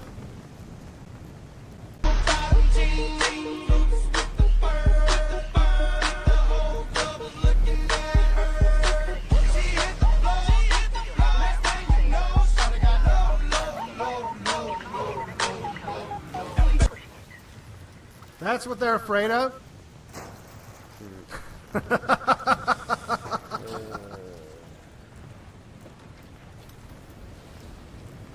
Okay.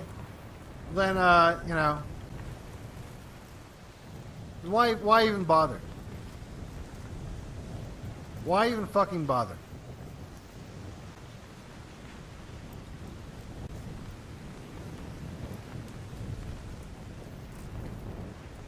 I kind of want to see how many. I want to just check in on Rumble and see how many people we got over there. We've got like a pretty steady 900 people over here on Odyssey. Rumble, let me take a look. I'm like afraid of crashing the connection is the thing. Let me take a look here. Cross your fingers, everybody. Hopefully this does not create a situation. A situation I cannot recover from.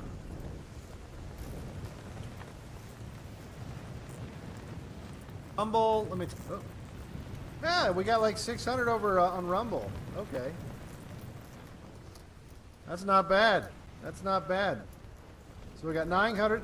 And look, if you're an Odyssey guy, I'd prefer, honestly, at least at this point, you be on Odyssey, because we don't know for sure that it's gonna go under.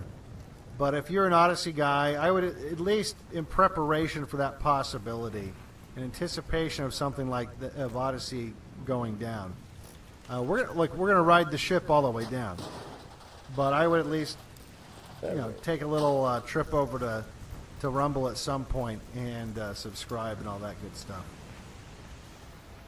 But it looks like, we'll find out for sure later. The SPLC is not what it used to be. It's not what it used to be. So it's a good possibility that it's nothing. It's a nothing. Hey, how's it going, bro? Hey, what's up? So another thing in the news. It's kind of funny. People sharing this video. And there's so much to say about it that's already been said, so I'm not going to be, beat a dead horse here. But earlier this week, a retired white American boomer in Panama got fed up with a protest. My understanding, by the way, I've heard that it actually might not be like a climate protest. I've heard from people that in Panama, this type of protest is just normal. That no matter what they're protesting, one of the things that they do is they block off roads. And the police don't do anything and whatever. But it's very similar to the protests that we've seen in the last, couple of years, I guess, it seems like, where people blockade the road.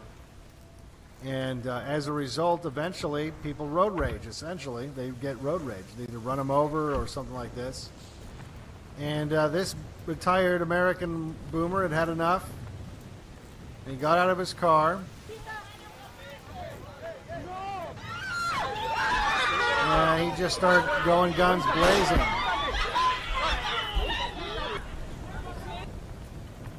Killed 2 people and just proceeded to remove the barricades. And I noticed 2 things. The first thing I noticed was even people that wouldn't be considered all that radical, even the people that are just kind of normie tier, the energy that's out there right now is such that even they were kind of like,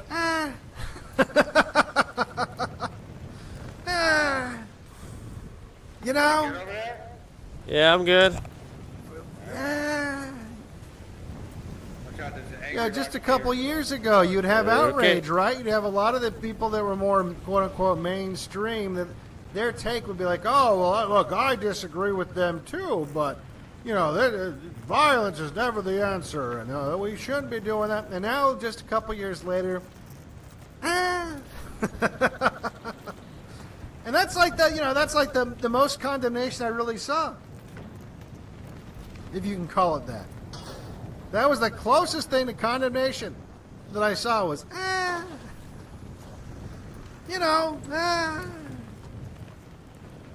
is it really, Like, I didn't see anyone that was really shocked or appalled or even tried to do that little stupid dance. Like, I can understand why you'd be frustrated, but goddamn it, we can't. No, it's just, And really, something I haven't heard anyone say that really I was thinking is like, it's funny. Because I don't live in Panama, so I don't know how they feel, but I would imagine if this is a common practice, probably the people in Panama are kind of going,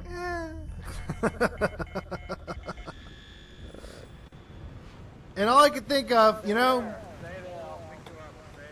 it's funny when we immigrate to third world countries, when the tables are turned, right?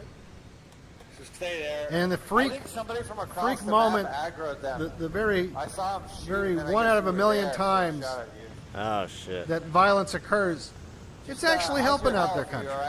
Yeah, I got surviving You know? kids, so I got it all Like day. we go, when white people go to third world countries and kill people, it makes the country better. I can see you. We're good. Oh, never mind. Oh, And wait. even the locals, Watch I out. think, to some degree, would be like, yeah.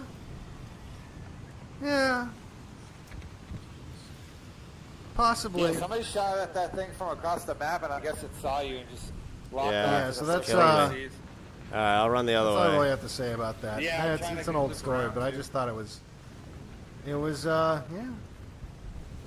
interesting. Like, more than the story itself, it was interesting, the reaction that most people are, and that tells you something about the temperature out there. Or how did the skank put it? How did the skank put it? She said, oh,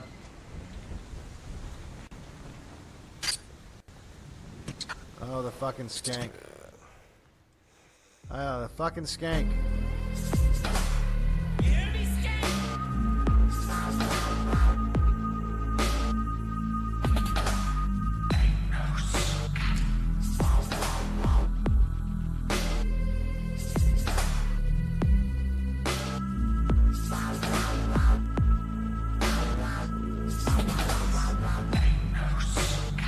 Oh no, you're a skank. How'd the skank put it? Violence is a last resort of a diversity of tactics. It's a last resort of a diversity of tactics. So that's all. He was just using his, that's all it was. It was a last resort of a diversity of tactics.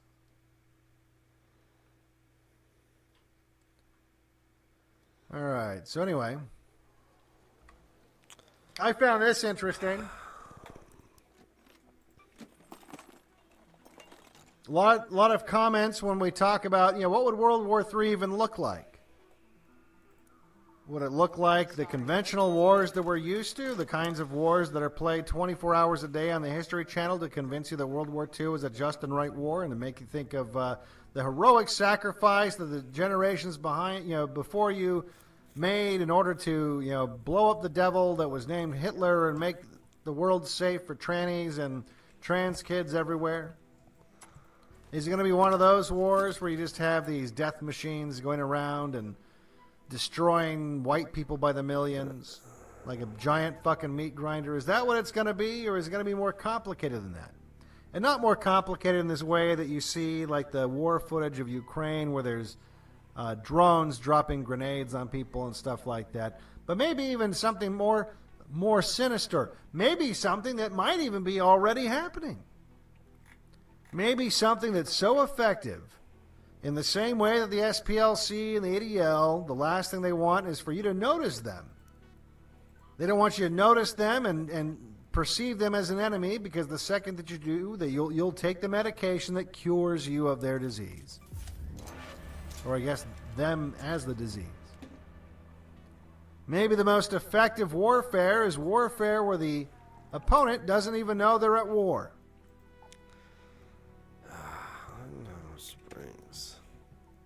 Right, we'd certainly see that domestically.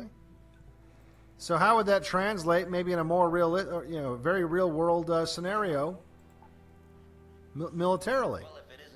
So what are we seeing here? Well, take a look. We see enclosed neuropharmaceuticals and organic toxins. What's new about this is the enclosed nature of this. Increasingly, we're not seeing these things as weapons of mass destruction against gross aspects of the population. Although, certainly, many neuroweapons such as sarin gas and VX and other forms of neurotoxic agents can be leveraged against large groups of people, but that's messy. More specifically, perhaps, might be targeting individuals on a level that allows either direct attribution or covert engagement with non-attribution. Let me give you an example of what I mean.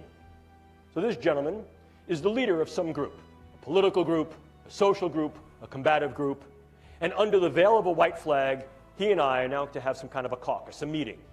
And during that meeting, what I do is I lace the rim of his drink, or his pen, or his seat, or something in his immediate environment with very, very low-dose drug or toxins that are going to affect his stability.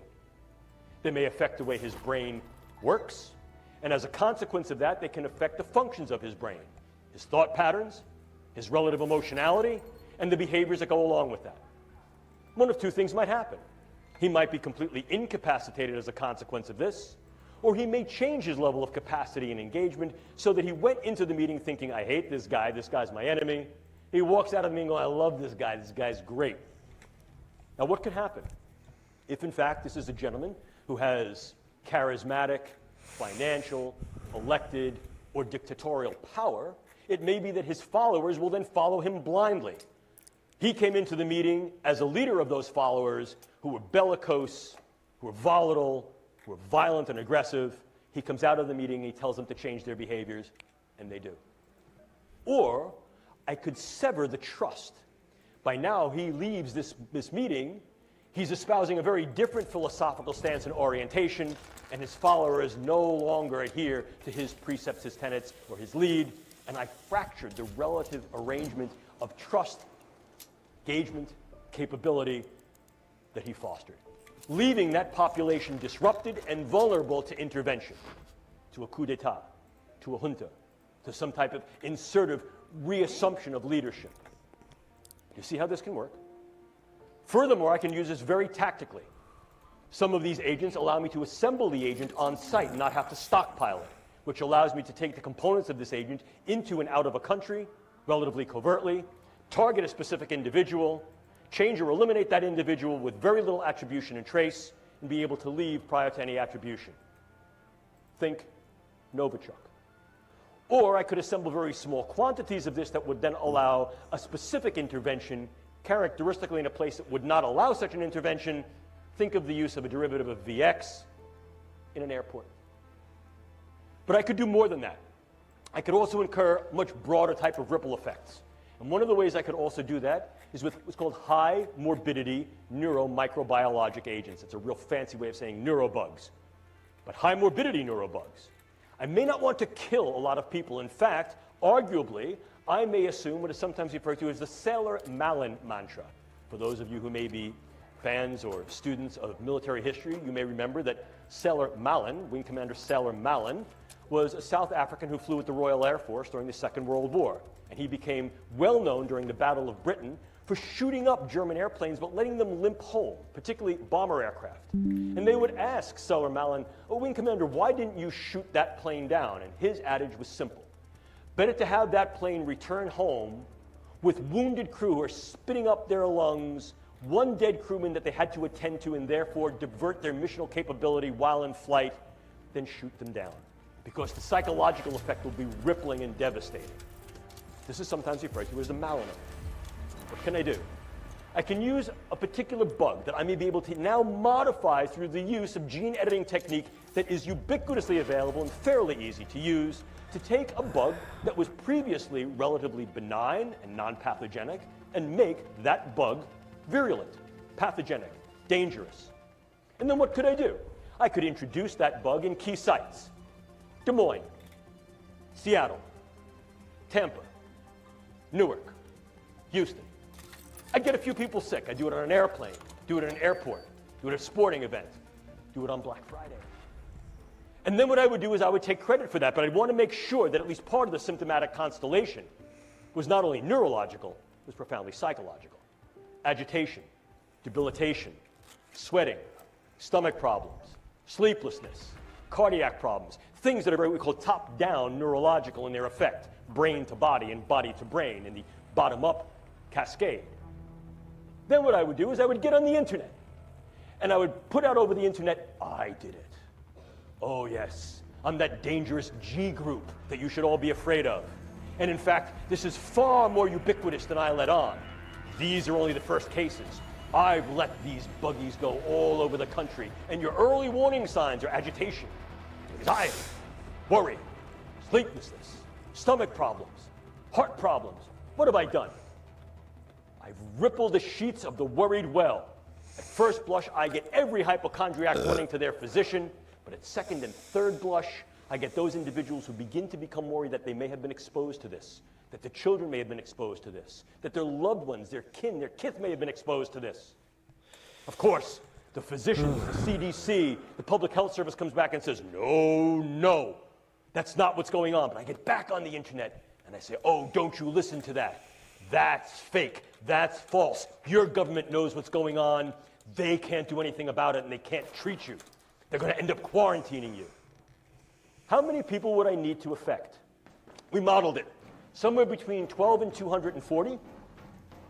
What would be the effect? Hang on, folks.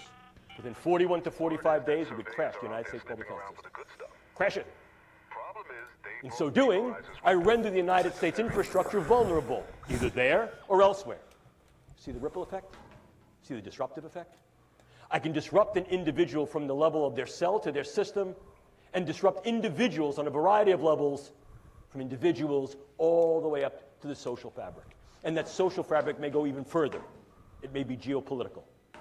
I need you to think just for a moment, if you could, why would it be of any value at all to affect, disrupt, and disable individuals who are U.S. Embassy personnel in Havana? When did it happen? What was happening?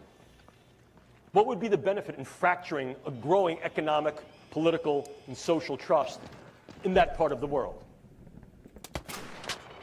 Anyway, I find his theories about Havana syndrome a little ridiculous, but just that's where the head's at with the next generation of warfare. That's where I think a lot of these, I guess, war academics are thinking.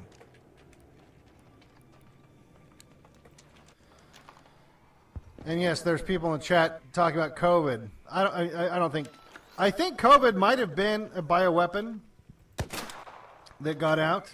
I don't think we'll ever actually know the true story of it, just like we won't know the true story of a lot of stuff, because our leaders are liars.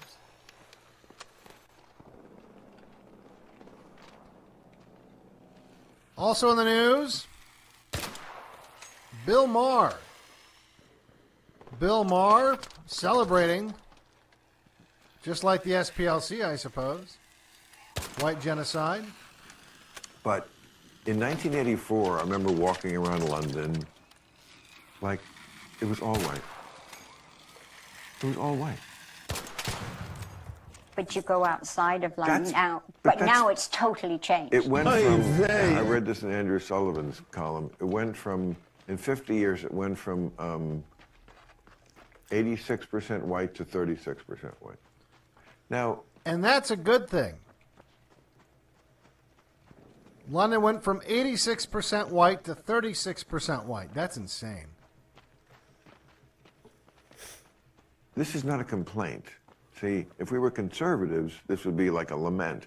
Great. It's a fact. It's a fact, It's a fact. and it's a happy fact. And if you can't discuss it, just don't tell me we're living in a year we're not living in. We're living in the year when London is mostly people of color. yes, it is. And I'm applauding it. Yep. Happy for you. Happy Listen, for it. Okay. But let's live in the year we're living in. It's you go to Windsor Castle, okay? And the town, of course, is called Windsor. And it used to be, when I was a kid, all English tea shops with china, and everybody used to go there for afternoon tea. And you'd go to Windsor Park and watch some polo. And now you go around there, there's no more fucking tea shops. Right. None of that. Right. It's Arabic restaurants. Right. It's Jamaican restaurants. It's Chinese. It is a complete and utter melting pot. And it's great. And it's great. It's great. And there's always going to be some people, and we can't hate them for it, who remember the tea shop and that's their memories of their youth and where they first like fell in love or whatever. And so they're going to be nostalgic for it. And that you can't hate them because they're like, I don't recognize my country anymore. Because in the Brexit vote, there was a lot of that. People said that. People who lived in England their whole life. Course. And Of the course. old village green England's like... The traditional things have gone. Right. And But we still have the royal family that is way too traditional. It's way too. I love them, but you know- they're way too traditional. It needs to Right. cut back No, on the shit. my message to those people is always, sorry, but that's life on Earth. Well, I guess, sorry, that's life in Israel, too. Things change. Nothing stays the Nothing same. stays and the if same. if You you gotta- stay the same, Right. you're left behind. No, you don't have to like the change, but you can't just stand there in the middle of the street and go, stop, I am standing athwart change. It just doesn't work that way. Change is going to come, and it's going to roll over you. It's how you deal with it. That's right. You know, you can move. You'll have to, maybe. You know, it's sad. Maybe it would be a better choice to try to adapt to what. You can move. If you don't like it, you can move. Change is just going to happen. It's going to just roll right over you.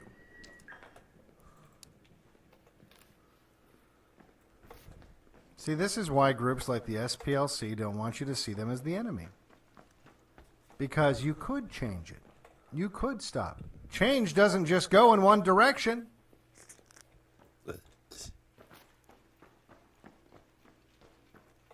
You know, we often talk about the slow boil of the frog, right? If you turn up the heat too high, too fast, the frog jumps out of the pot. But if you just slowly turn up the heat, the frog is boiling before it even knows it and can't escape because it's already done.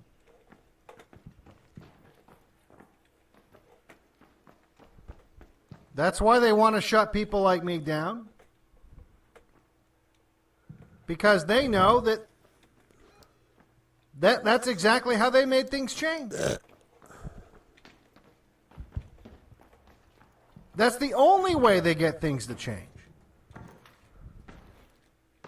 Nobody wanted these changes. It's not just these random make-believe people that he's talking about that, oh, they missed the tea shop or, oh, you know, they missed whatever. No one wanted it. Nobody wanted it except for people like Bill Maher. And by people like Bill Maher, I mean...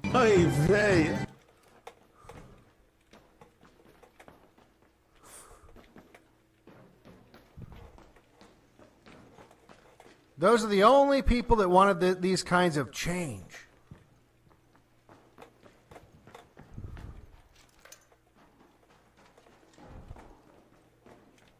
I mean, I remember being in England first time in the 80s, and it was very different. Yeah. Very different. How so? Well, first of all, London was like all white. Yeah. Yeah. It was. You know, so can we just celebrate that victory that we made a place more diverse and not, you know, you never get a pat on the back. No. The people who like achieve, I feel like, in that area. There's only like, there's more to do. Of course there's more to do. But can we just get a little, hey, I think I read in Andrew Sullivan's column, like London went from like 36% to like 86% people of color, or something like that. No, maybe that's too high, but something majority like a minority. 50, Yeah. like a 50-point swing, 50 points Yeah. in 2 generations, 3 generations. Okay, that's progress. I'm not a bad person to like clap for progress. Not only do you need to accept it and adapt, you should be thanking him.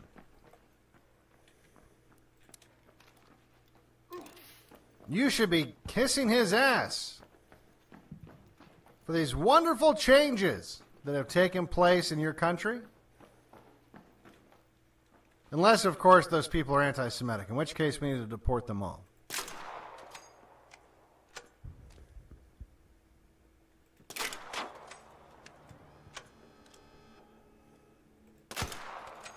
This is why they want to get people. See, if they get rid of people like me, this is all you have as far as information.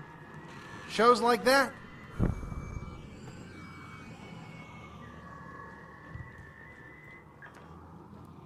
Bunch of faggots sitting on pink couches, smoking cigars, talking about how you should be thanking them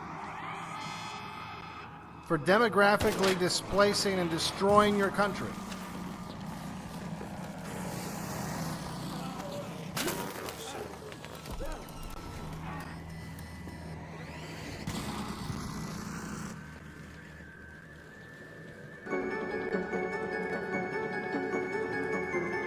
Get in the pit.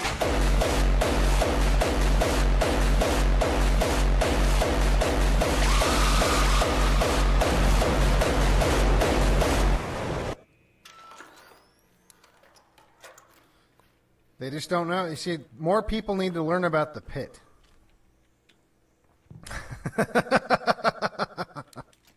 That's what they're afraid of. They're afraid of more people finding out about the pit. It's just that easy. We just need a pit. We don't need any complex solutions. We just need a pit. You'd be surprised at how many problems you can solve with a pit.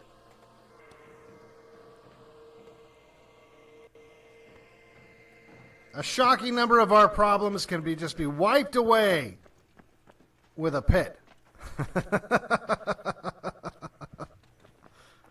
Literally wiped away.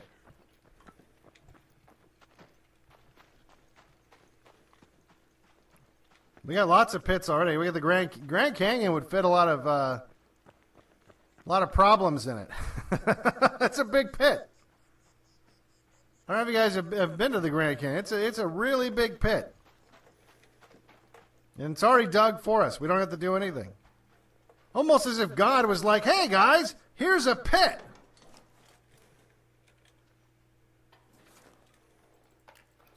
See, it's up to us. When God helps you, it's up to you to use the help that he's offering to you. You know, you can lead a horse to water, right? But you can't make him drink. And God's saying, hey, here it is. Colorado River, drink away.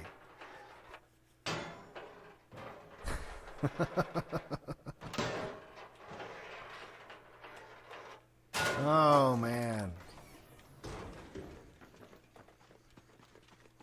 Have you guys overdosed yet? Have you overdosed on the black pills yet? We're pretty long, about 3.5 hours. You know, I have quite a few hyper chats. I should probably take a look at because this could get a little bit long.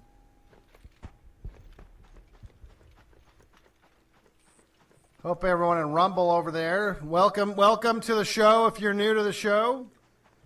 I'm guessing, and I don't know, but I'm guessing that if the numbers are as high as they were when I checked in on Rumble, that might be because Rumble doesn't know who I am yet. So they haven't yet pushed the button that takes me out of like the trending. That there might be a lot of people that are just showing up like, oh, what's this? Oh, this looks nice. This looks nice. This looks like something that... Oh, it's like a podcast or something. I can watch the podcast. He's talking about the problems and stuff. Like, oh yeah, was it with Israel and the Gaza Strip and stuff? And oh my God, what's this? What's this with the pit? What's this with the? What's the? Oh my God, he's talking about pits now. This is a little disconcerting.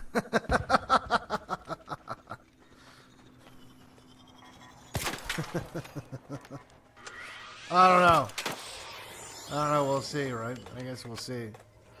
We'll see if we'll see how long that's allowed to keep going on. Oh man.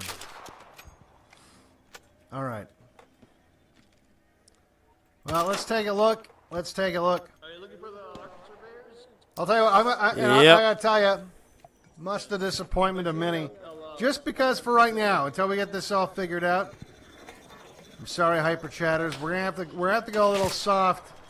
We might have to go a little soft on the reading of some of these hyper chats. I might have to. I know. I hate it. I hate it. I truly hate it. But I'm in survival mode here right now. So we might have to, we might have to soften it up a little bit. We don't want to, we don't want to scare off the rumblies. The rumblies and the tumblies. They might get a little shocked. Their virgin ears. Goddamn FBI. So let's take a look here.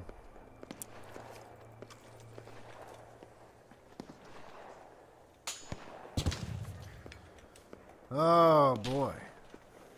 Yeah, we got quite a few hyper chats, which I'm very appreciative of. All right, so we've got Nazi Dice, who just says faggots. Lots of appropriate moments for that tonight. Lots of faggots in the stream tonight. Nazi Dice again, not even joking. I just literally left the grocery store. You know what?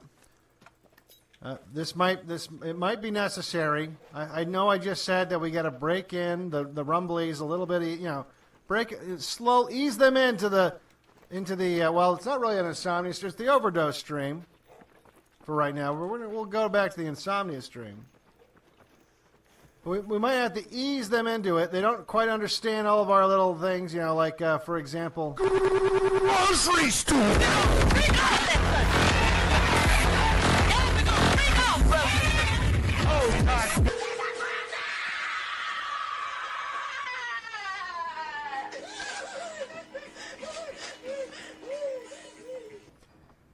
Not even joking, I literally just left the grocery store, and while I was waiting in the slow line, the low IQ people of color at the self-checkout, there was a Beaner Zogbot cop nearby asking them to view the parking lot camera's footage because some nigga stole a car. See what I had to do there?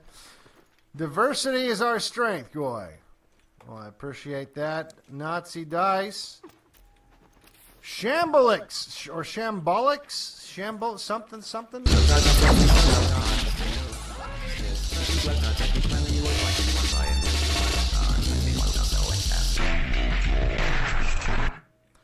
Shambolix, hey Dev, have you seen the Fablemans? No, I have not. I know what you're talking about, though. Steven Spielberg's semi-autobiographical 2022 film about growing up with anti-Semitism. In the film, the young Steven Spielberg character uses propaganda to foment a brother war between two of his bullies. I am not surprised. Not surprised at all. Fableman literally turns one bully into a golem to protect him from the other. Very interesting. If you're curious, I did a stream with Frody on the Decameron analyzing the film. It's on Odyssey, and then he gives the link. Well, I would not be surprised that that's the case at all. I mean, a lot of times, it's not like they don't make a secret out of their tactics, really. I mean, I think that really what it is just it's so they don't think they're being sneaky necessarily. It's just how they think. So it's not when the mask so-called slips. I don't think it's slipping so much as you're just noticing. It was always there. It was always slipped. But there you go. Jive Turkey says test donation. Well, I appreciate that. Cruise Cross. Cruise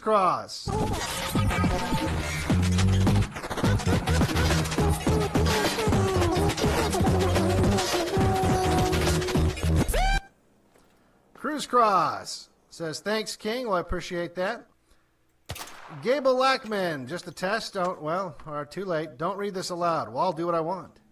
Prairie Dog, academic agent, ranked you the #2 video essayist in his top 10 list. #1 was Morgoth. Glad I saw it since it directed me to your excellently edited early work. And then there's a link to that video. Yeah, so I've heard, and appreciate the shout out there. Bad Dirk. Hey, Devin, have you ever seen the 1997 movie 187. Although it has plenty of subtle anti-white propaganda, it's the most accurate representation of dealing with diversity in the Southern California public school system in the late 90s, which I suffered through. Consider adding it to your notes. Yeah, I don't know that I have seen that. That might be one of the few late 90s movies I didn't see. I've seen... That's back... That was like the peak of my movie consumption was probably late 90s. And at the time, I was going to school in more Northern California, but I was experiencing probably some similar diversity at the time. So, yeah, I'd be interested in checking that out. And in fact, I think I have a copy of it. Sharpwing says, haven't been able to donate in a while. Just had my kid, and he's about 4 months old. Well, congratulations. Plan to have many more, at least. Oops, I made it updated and screwed up where I was reading. Where'd it go? Increase the amount of based whites in this hellhole of a country with the help of my awesome wife. Keep up the great streams, man. Well, I appreciate that. Sharpwing. Graham playing games. 2 clips of Bill Maher. Well, we just watched them. You said that 3 hours ago, though. Going around of him celebrating that London is under 40% English. One, he says it's just progress, like it's a natural change with no agency behind it. The other, he says, they get no thanks for it. And the English should be grateful. Infuriating. Exactly. Rying simply says... Heil Hitler, bitch! Graham playing games, just for reference, for anyone interested, for you to keep on file. And then he has some Twitter links there. I think that's the Bill Maher clips you were talking about. Hammer of Thorazine.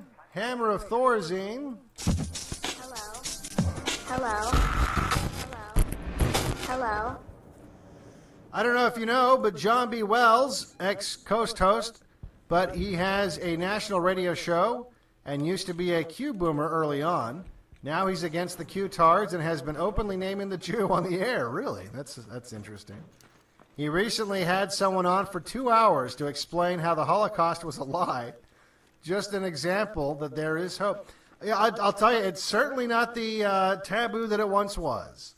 It's certainly, there are cracks in the veneer. I will tell you that. And I'm not someone who often likes, having indulgence in white pills, especially because I think a lot of those are sugar pills. But I have to admit, there are cracks in the veneer, and the Overton window on that topic has certainly shifted. And yet another reason why the SPLC must put a stop to people like, not just me, but like lots of people that are forced to use alternative platforms. Rying says, we're getting rich off hate in this motherfucker. I wish we were getting rich. I mean, you guys are being generous tonight, though. Definitely appreciate that. So don't think that I don't appreciate it. That's not what I'm getting at. I'm glad that we have found a way that we can support each other using platforms like this. That platforms like this exist. Obviously, this is what makes it possible. But the idea that we're somehow anywhere that people that have $500 million are upset and nervous about people like me should tell you everything that you need to know about what they actually fear what I'm saying because of what I was explaining. That if people start to realize that they are an enemy, that they're not just some misguided, oh, we went too far group, that, oh yeah, we were doing a good job when we were going after the KKK and the Nazis, but no, everyone's KKK. No. They were bad from the very beginning. It was just they had to go for the easy target first. Right Angle, Devin, the SPLC wrote a naughty article about you. Well, he said this 3 hours ago, so. All joking aside, only 60,000? Well, so that's actually, that's for the entire, I don't know if that's even an accurate number, but what they were saying is that's for the entire time that I've been on Odyssey. That's not a year, okay? So just to clarify. They made it sound like that I was making, even then though, it's like it's still less than, that's less than half than what I could make it doing something else. We need to get those numbers higher. Also, my name is Right Angle, like rectangle, you boomer. I don't know. It looks like right angle to me.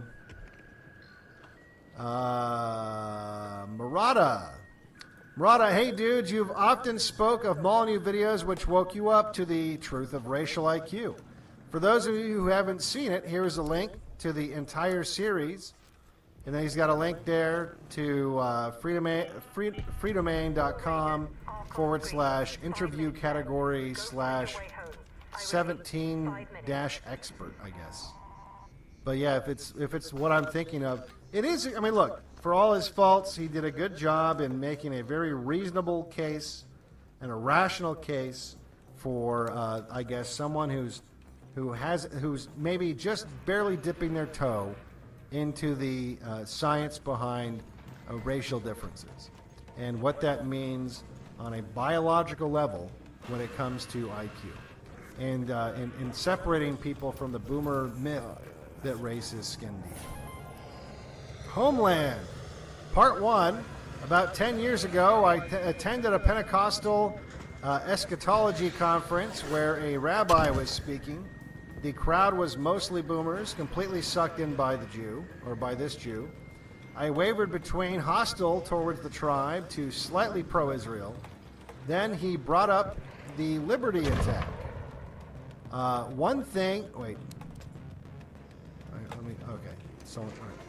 Part 2. That rabbi said that the USS Liberty was transmitting Israeli comms back to the Egyptians, who at the time was a Soviet client state. That's the day I went back to being anti-Zionist permanently. Well, yeah, we all know that wasn't the case. The NSA, most certainly, especially under Johnson, wouldn't be transmitting shit to the Egyptians. We were so in the palm of the Israeli hands by that time. I mean, just the fact that Johnson covered it up tells you everything that you need to know. Ask that rabbi if that was the case. Why did Johnson cover it up? Doesn't make any fucking sense, does it? Graham playing games. One thing Mars says is that there was a bunch of tea shops in London, but they are gone and replaced by Islamic and Chinese, etc.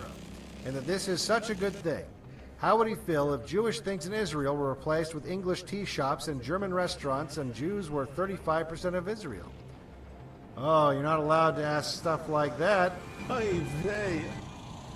allowed to ask stuff like that. Lying, they hate you anyway, so you might as well call for. I can't do that. I can't do that on Rumble. I know. We're just dipping in there. TKD, Beach Boys. Beach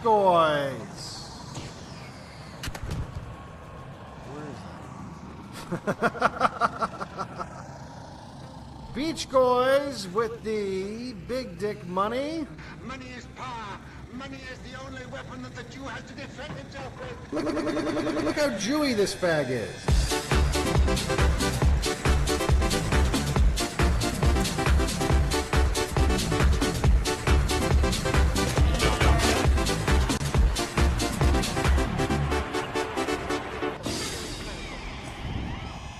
Beach Boys.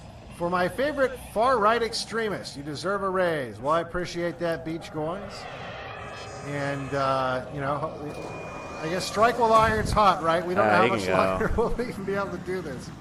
And, hopefully if there is an interruption and things, that'll help me weather the storm. Definitely appreciate the generosity. Gable Lackman, also with some big dick money there. Big dick money. Money is power. Money is the only weapon that the Jew has to defend himself with. Look how Jewy this fag is.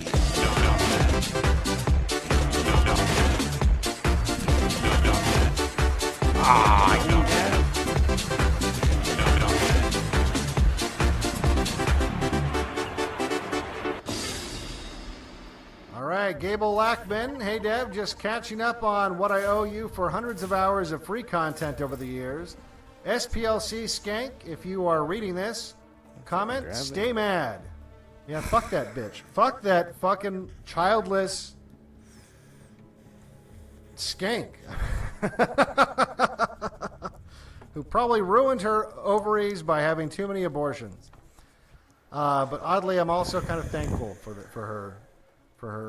This is one of the few times maybe that I might be okay with that kind of behavior. Jive Turkey. Jive Turkey.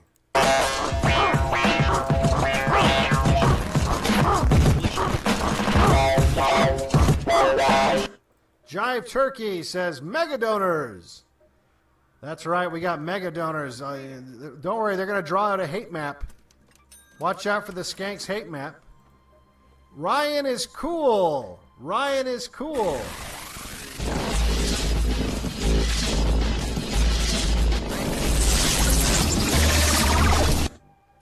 The most embarrassing thing about this is that these people will always be second fiddle to your real rival, the Flat Earthers.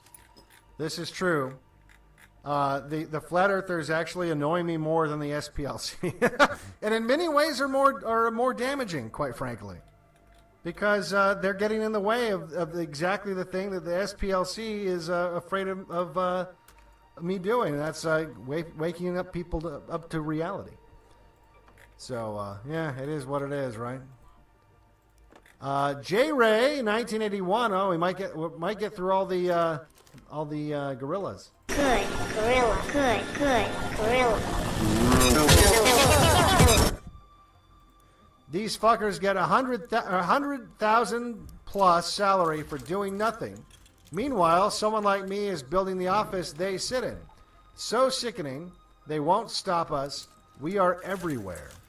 And look, that's why it's important. You know, if they're going to start trying to shine a spotlight on us, I will make the entire Insomnia stream about shining a spotlight on them to a level of granularity that will make them very uncomfortable. I can promise you that. Let's see here. Ryan is cool. Ryan is cool.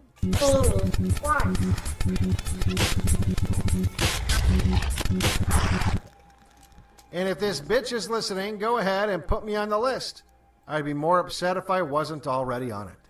You're going to be on the hate map for sure now. Thin Red Line says he's impulse donating. Oh, she's going to research your psychology there, Thin Red Line. Ricky Town 5,000 with the big dick money. Money is power. Money is the only weapon that the Jew has to defend himself with. Look how Jewy this fag is. Good gorilla. Good gorilla. Good gorilla. Good gorilla. Directly in the pit, he says. I should have done the pit. I'll do a pit later on for you there. Primed BA maybe. Primed BA with the fake money that's worth nothing. Don't. You know what? Actually, I don't know. Who knows? I mean, it pretty much is worth nothing. But the library coins, who knows, right? Anything can happen. Maybe someday, probably not, but maybe someday they'll be worth more than zero. We don't agree on everything, but I support your freedom of expression. Sad to see the West turning to fascism, not communism, as you like to say. Govs are propping up banks and large businesses, fiscal irresponsibility, and mass immigration. There is there to ensure overall growth at the expense of per cap. Okay. J. Ray 1981 is retarded faggot dead guys. I guess it's possible. I guess it is possible the retarded faggot has moved on. Do you have that much money in your bank at home? I'd buy that for $1.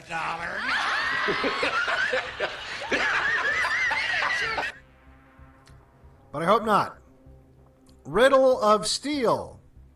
Riddle of Steel. Hey, Devin, here's a 10-second American History X deepfake I made for your enjoyment and use on the Flat Earthers. Well, it's only 10 seconds. It's only 10 seconds. So, all right. If it's only 10 seconds and you told me what it was, so it's not just like, oh, what's this mystery thing? And if it doesn't crash the stream, hopefully it doesn't. Why not? Why not? This is the longest stream of all time, so let's just do it.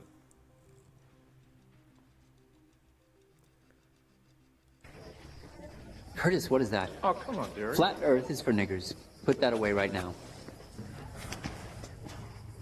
Have some self-respect. Don't be a retard. Nice. I approve. That might have to turn into a button in OBS here. Appreciate that. Riddle of Steel. Michael, 57DE. Hail Devon, hail our gods, hail our folk. A pleasant surprise being up when you're streaming. Here's some shekels for all the gods' work you do. 14 words. Well, I appreciate that. Yeah, I figured I just wanted to do it. This isn't like a permanent time change by any means, but because I am trying to get people to be aware of what's going on and at the very least prepare for a possible move, I just thought I would do it at a time where I know this isn't going to work for everybody. But I just thought I would maybe try to get maximum eyeballs on this. Plus, I was just kind of itching. I was itching to reply to the attack, if you will. And it sucked because I was on the road and traveling around and away from the computer when all this went down. So I couldn't even really, I didn't even read the article, which again it was funny because they had nothing on me. They had nothing on me, which is why they had to lie. Which is why they, that's what they exist to do. But it was frustrating to not really be in a position to even reply to it. I mean, it's not that big of a deal because I'm not just saying this to minimize them as a threat. I mean, I realize they're a threat, but they're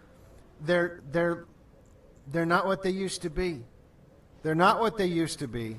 They don't have the clout they used to have. Sure, they've got almost $1 billion. But I think that's money for them. They're just enriching themselves. The disclosures that I went through, the financial disclosures I went through, don't act like there's not a whole lot of fucking embezzlement going on there. Why else do you have accounts in the Cayman Islands? All right, I guarantee you, there's a lot of embezzlement and shady shit going on with their financials. Because why else hide it? Why put it overseas? Doesn't make any sense. I mean, they've already got tax-exempt status, so why put it overseas? Let's see here. Logical Extremists, I could probably help you out with a defamation suit. I've done pretty well with them. Ring me if you want. Fun talk, anyhow. Long ago, you sent me a Telegram voice chat about lawfare. It's funny, just got a call from a police chief that a large law firm was a... Chief that a large law firm has a training video with me in it. Second one now. Notoriety. Well, that's pretty cool. Yeah, it's something that crossed my mind. I don't know that it's... Well, let's see, because for me to have standing, right, I have to show damages, and I won't have damages if Odyssey just leaves it, as is. I mean, I could show damages with my book getting banned, but that happened prior to this. So, I mean, the only way I can really have damages if what they printed and what they said actually directly affected me financially in a way that's measurable. And the funny thing is, they did all the measuring for me. So if I am kicked off of Odyssey, that's the funny thing. They did all the measuring for me, right? So it's definitely a possibility. And they've lost a lot of defamation suits in the past, and they've had to publicly apologize and pay millions of dollars, and they got the money.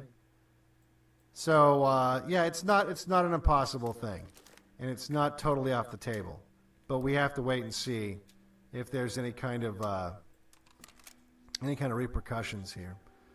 Bad Dirk, the Skank's presentation and tone of voice sounds exactly like every condescending millennial dog mom I've been lectured by in a corporate Zoom meeting. Exactly. Well, that's because that's what she is.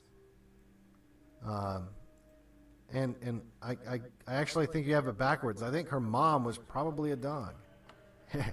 Get it? Because she's She's fucking ugly. Get it? Because, like... I was going to try to play the Wampa. There it is.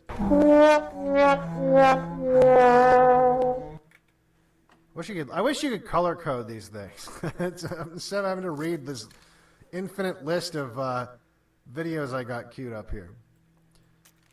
J Ray 1981 just says 808 8Y digital. Oh look, retarded faggot's not dead. Retarded faggot is not dead. Retarded faggot for $1. Faggots! We already played your thing earlier.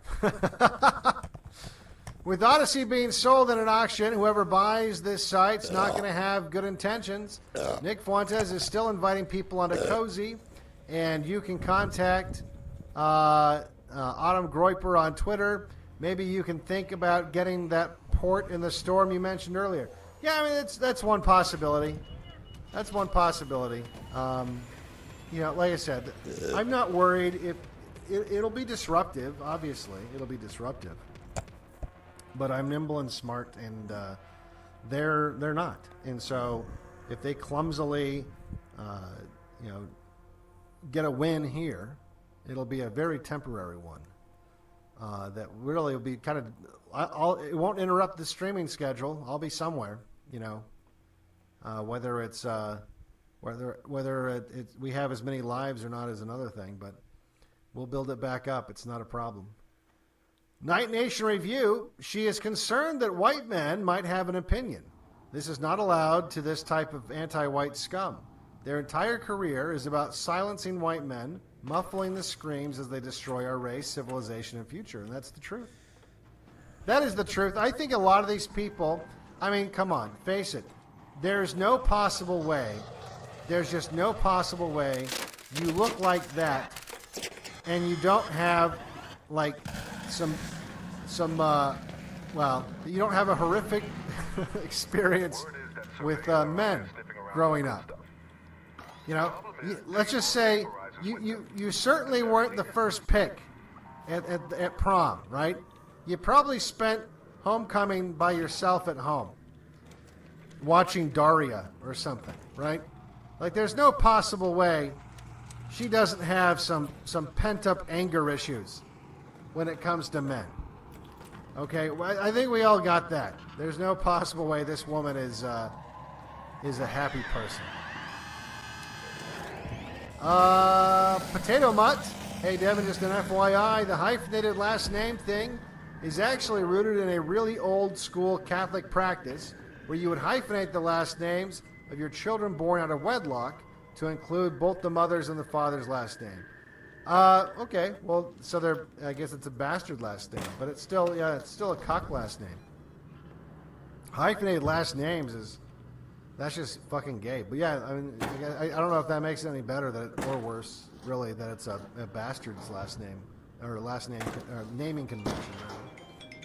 Colonel N-Word, I've been missing a lot of live streams lately because my wife gave birth to our son last week. Well, congratulations, Colonel N-Word. I guess we have private N-word now out there right now, huh? Oh, you got it. Just felt like reminding you guys that we'll never win. Because I did my nails and they have to stay good by tomorrow. So my nail lady was like, wear gloves. And I was like, oh, okay. Smart. Hello, yeah. You can... Hi, sorry. Oh, that's smart. Wear gloves. I should wear gloves too. Well, I'm only wearing my gloves because these are my gloves for science class. My classmate is on the bus with me, and he's laughing at me, and I was like, "Well, it's for my nails. You have no idea." You wore it in class? What? Oh, you wore it in class? Oh. I wore them in class, and I wore them now. And you're wearing them right now as we speak. Yes. I'm not wearing any gloves. Well, so far my nails feel really nice, but I've been like very careful. I think I'm gonna wear my gloves in the shower. No. Yes, I have to. Or just do me. Just don't shower. That's when they always break in the shower with the water and the scrubbing and everything. I have to wear these gloves in the shower. Have you considered just not taking a shower? No, I had to take a shower before this gala. Okay, well. I'm not gonna get there dirty and gross. I have to do my hair. I have so much to do. Okay, well. I mean, you're not gonna. If you just miss one day of showering, despite what they say. It's not one day. I have been doing this since Tuesday. It's a lot of days. Please, let me just do what I have to do. Okay, alright. Sorry for micromanaging you. Sorry. That's not bad. Trying to help. Sorry. Anyways. Anyway, how are you? I'm good. I'm good. Playing my game. Play my game every night this night. This is a gaming week for me. Sorry, you're breaking up. Ah, you can't hear me? Hello? Yeah, just talking to the phone. You only break up when you don't talk to the phone. Okay, alright. I'll just keep you there. That's a pretty comfortable distance. Yeah. Okay, awesome. Yeah, I'm just playing my game, you know. Nothing really happened today. Kind of slow day, actually, for work-wise. I always feel bad when it's like a slow day. Don't let your job make you feel guilty when it's a slow I don't know. Maybe I'm just castrated or something, but I just, whenever there's like a slow day, I'm like, well, but maybe it makes up for like last week when like the entire servers went down. You know. And still learning things. I almost learned how to set up a new VPN connection. I had to do some sleuthing. But then Korka was like, just let me do it, and he took over. I was like, alright, well, just trying to help. I almost figured it out, too. I was like, he told me, I was like, I was 65% there. So that's what it is. It's like, you can't really know everything when it comes to this stuff, so it's more like figuring it out. That's all it is. It's just problem solving, figuring out. I mean, there are things I go through my notes. I'm like, oh, I forgot that I actually worked on that years ago, because everything is really dynamic. It's like sometimes you won't hear from a customer for months, and then out of nowhere you'll hear from him like every day for like a week. So that's kind of like, and then you have the familiar size. Oh yeah. What's up? Hey, bud. Hey, what's going on? Take a little bit of this. Hey. Oh, hey. Take this. Oh, thanks, man. Oh, beautiful. Oh, appreciate it. Take a minute. Everybody's so nice in this game. The guy he gave me a Dolabra blueprint. Dolabra. I can't pronounce. Oh, you're not home. You just got out? I'm on the bus. Oh, you're on the bus. Okay, I've been on the bus my whole day, my whole... Oh, I thought you were about to say my whole life. No, like, I'm just constantly going, like, how am I supposed to study if I'm constantly going from point A to point B? Like, I don't know. if I'm not stopping, I can't study, or I can't write my paper, and stuff like that. Like, I need to be able to sit down and write chemical equations out and all these formulas out. Like, I need to be able to do that. And when do you think you're going to be able to do that? I can't do it right now because I have to start focusing on this paper that's due on Saturday. Really, 4 classes is way too much. I can't believe it. Yeah, I agree.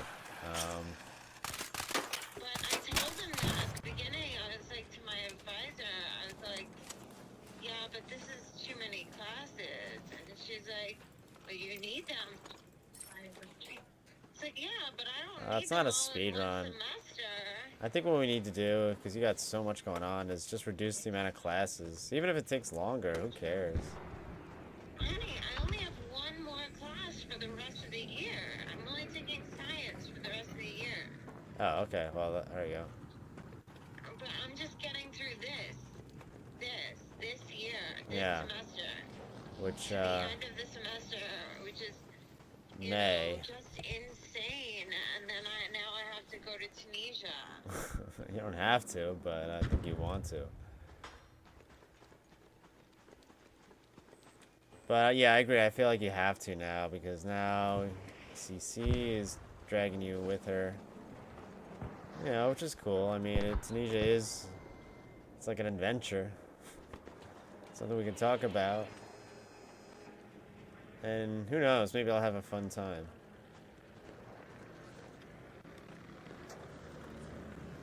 I don't think it'll be fun. I think it'll be like work and dramatic, and it's not gonna be fun. I don't see it being fun. I think it'll be interesting. It's just I traveled with Cece before. We didn't talk for a year after. Oh, wait. So you're saying For a so you're saying we shouldn't be doing this? Which that's my like initial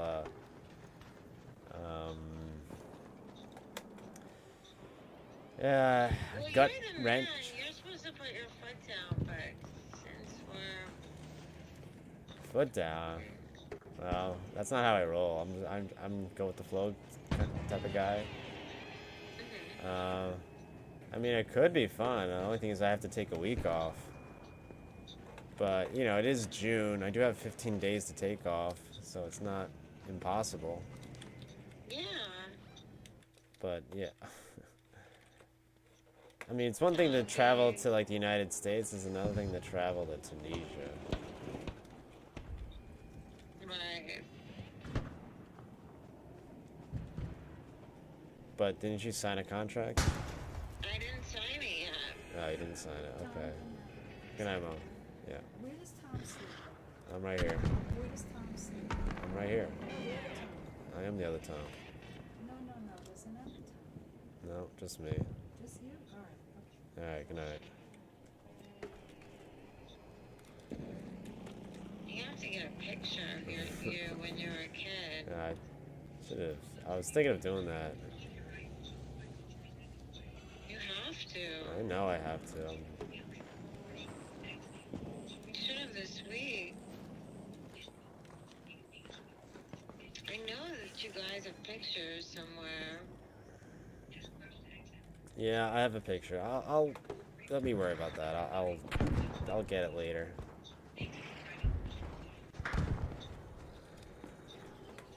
At least so that whenever she comes in and says that, you can hold her picture and you can be like, this Tom, this is me. That was from a long time ago.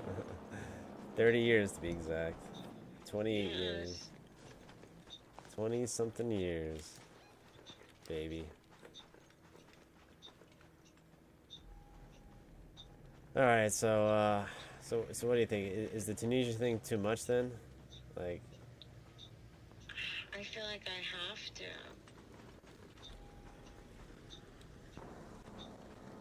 I think I have to. because it is a lot. Like she's asking for a lot. That's. I mean, if she's appreciative of what you're doing, that's one thing. But like, will she be? Yeah, but like, her other friends really wanted, like, they were like trying to do anything so that way they could get on the show. Do you know what I mean? Uh-huh. Like, I'm just like, Yeah, you need motivation to get on, because it ain't just going down the block. You're flying to a different country. It's pretty crazy. yeah.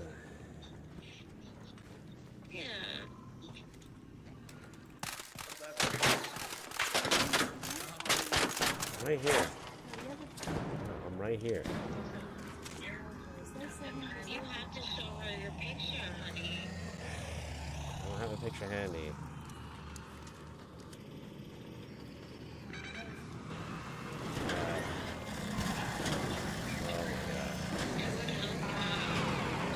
I know. I'll do that tomorrow. Tomorrow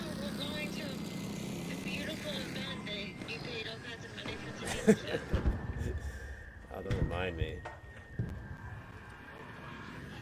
Did you press your suit? Nope, did not do that either. Can you do it now? Is it hung up? I have to find it, babe. It's probably buried somewhere. But yeah, I have to press that, and I have to. Why don't you do that now when you're done with your game? Yeah, well, I'm on the last map anyway. I mean, like, the amount of stuff I'm doing in my day, I'm still doing this party. I know you are. What? I said I know you are. I got my dress, so that's good. You did get it. Okay, alright, that's one thing less to worry about. I know. It came around noon. They showed me a picture. It was like on the doorstep outside, basically. I'm like, great, thanks. Thanks, God. Like, I was just praying that somebody got it. And somebody did bring it inside. That's what I always do. When people do it to me, they bring it inside the packages. And then Bernie said she had it and she put it in my room, which was so nice. Yeah, it's nice of her. Yeah, 100%. No, don't die, don't die. I got like kind of a big size. Like it might be a little big on me. Ah, you'll look fine at it. The last thing I'm worried about is the picking your dress. No, I can't believe he's following me inside. No! You stupid robots. Alright, sorry, babe. I'm distracted. You'll look fine. Don't worry about it. I don't want to look fine. I want to look nice. You're gonna look nice. You're gonna look nice.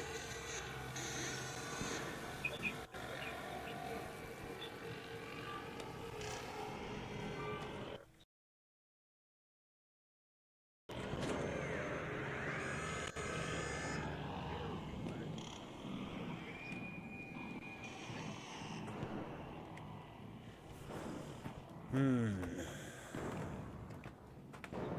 think I can win this one.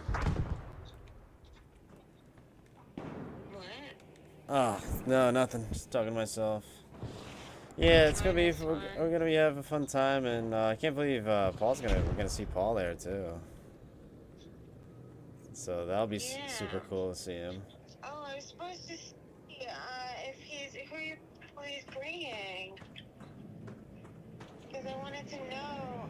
He's probably bringing that girl that remember we saw at the Christmas party. It's probably her.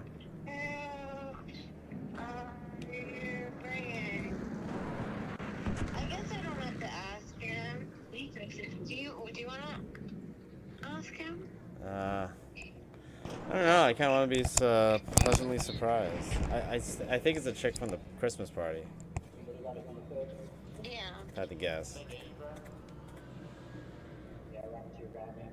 Because I talked to him because I wanted to know. Because I wanted to see if he wanted to bring Bon Sri, but then I never told her that there was a potential. She's an Indian though. Oh yeah, they would go as friends. I mean, that was like the last case scenario. Yeah. He still didn't ask anybody when I spoke to him. I was like, well, ask who you're gonna ask first. He had two options. It's like definitely ask him first, because with Audrey, it would just be a friendship thing. It wouldn't be like a date, you know? Mm-hmm. Yeah, sorry, man. Just touch me good, okay? Touch me to my safe boxes. I think with Paul, it's always a friendship thing. But no, I see what you mean. That's funny. So bad. So burn. Yeah, burn, but it's true. Doesn't make it any less true.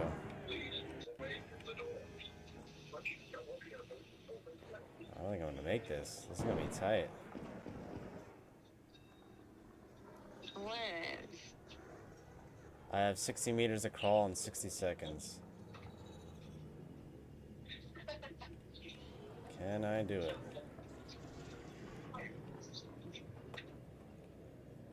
You what? On my game, I have 60 meters to crawl in 60 seconds. 16 minutes? 60 seconds. 50 seconds? Yeah. Don't think I can do it. Are you gonna make it? I don't think so. It's looking grim. You're gonna die. Now you make it, bro. You're good. I'm down, bro. I need a defib or something.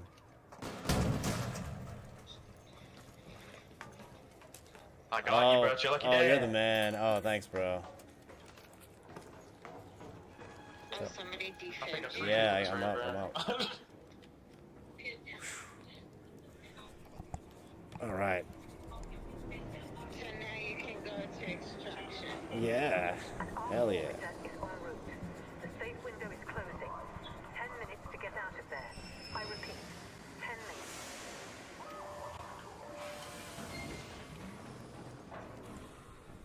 minutes. GG, guys. GG. Whew. That was close. Got some pretty good gear there. Alright, well. Chapter 8 is so hard. Chapter 8. Yeah. I can't keep up with your subject. So this is the chemistry? You're breaking up so much. Oh, can you hear me? Yes. When you speak into the phone, it's fine. Okay.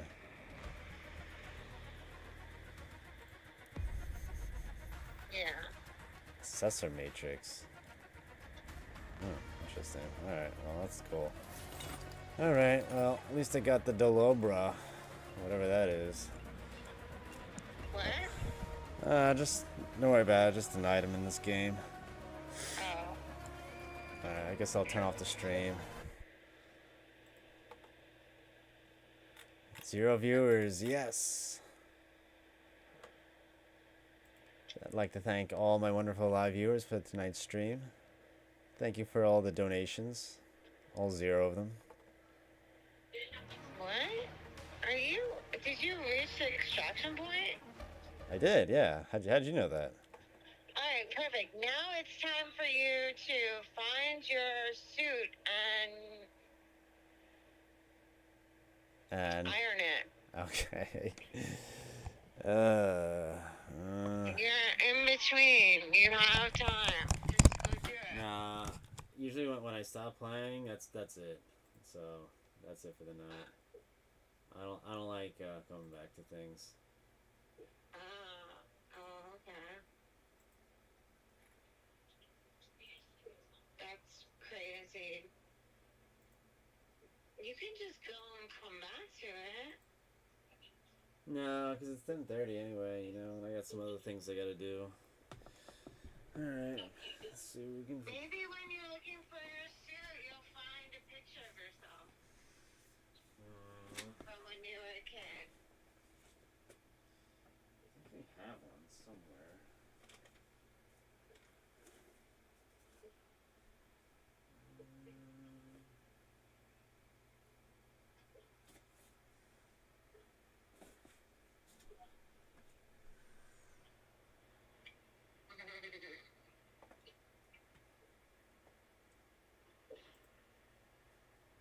Yo, if Sanjay makes me go over there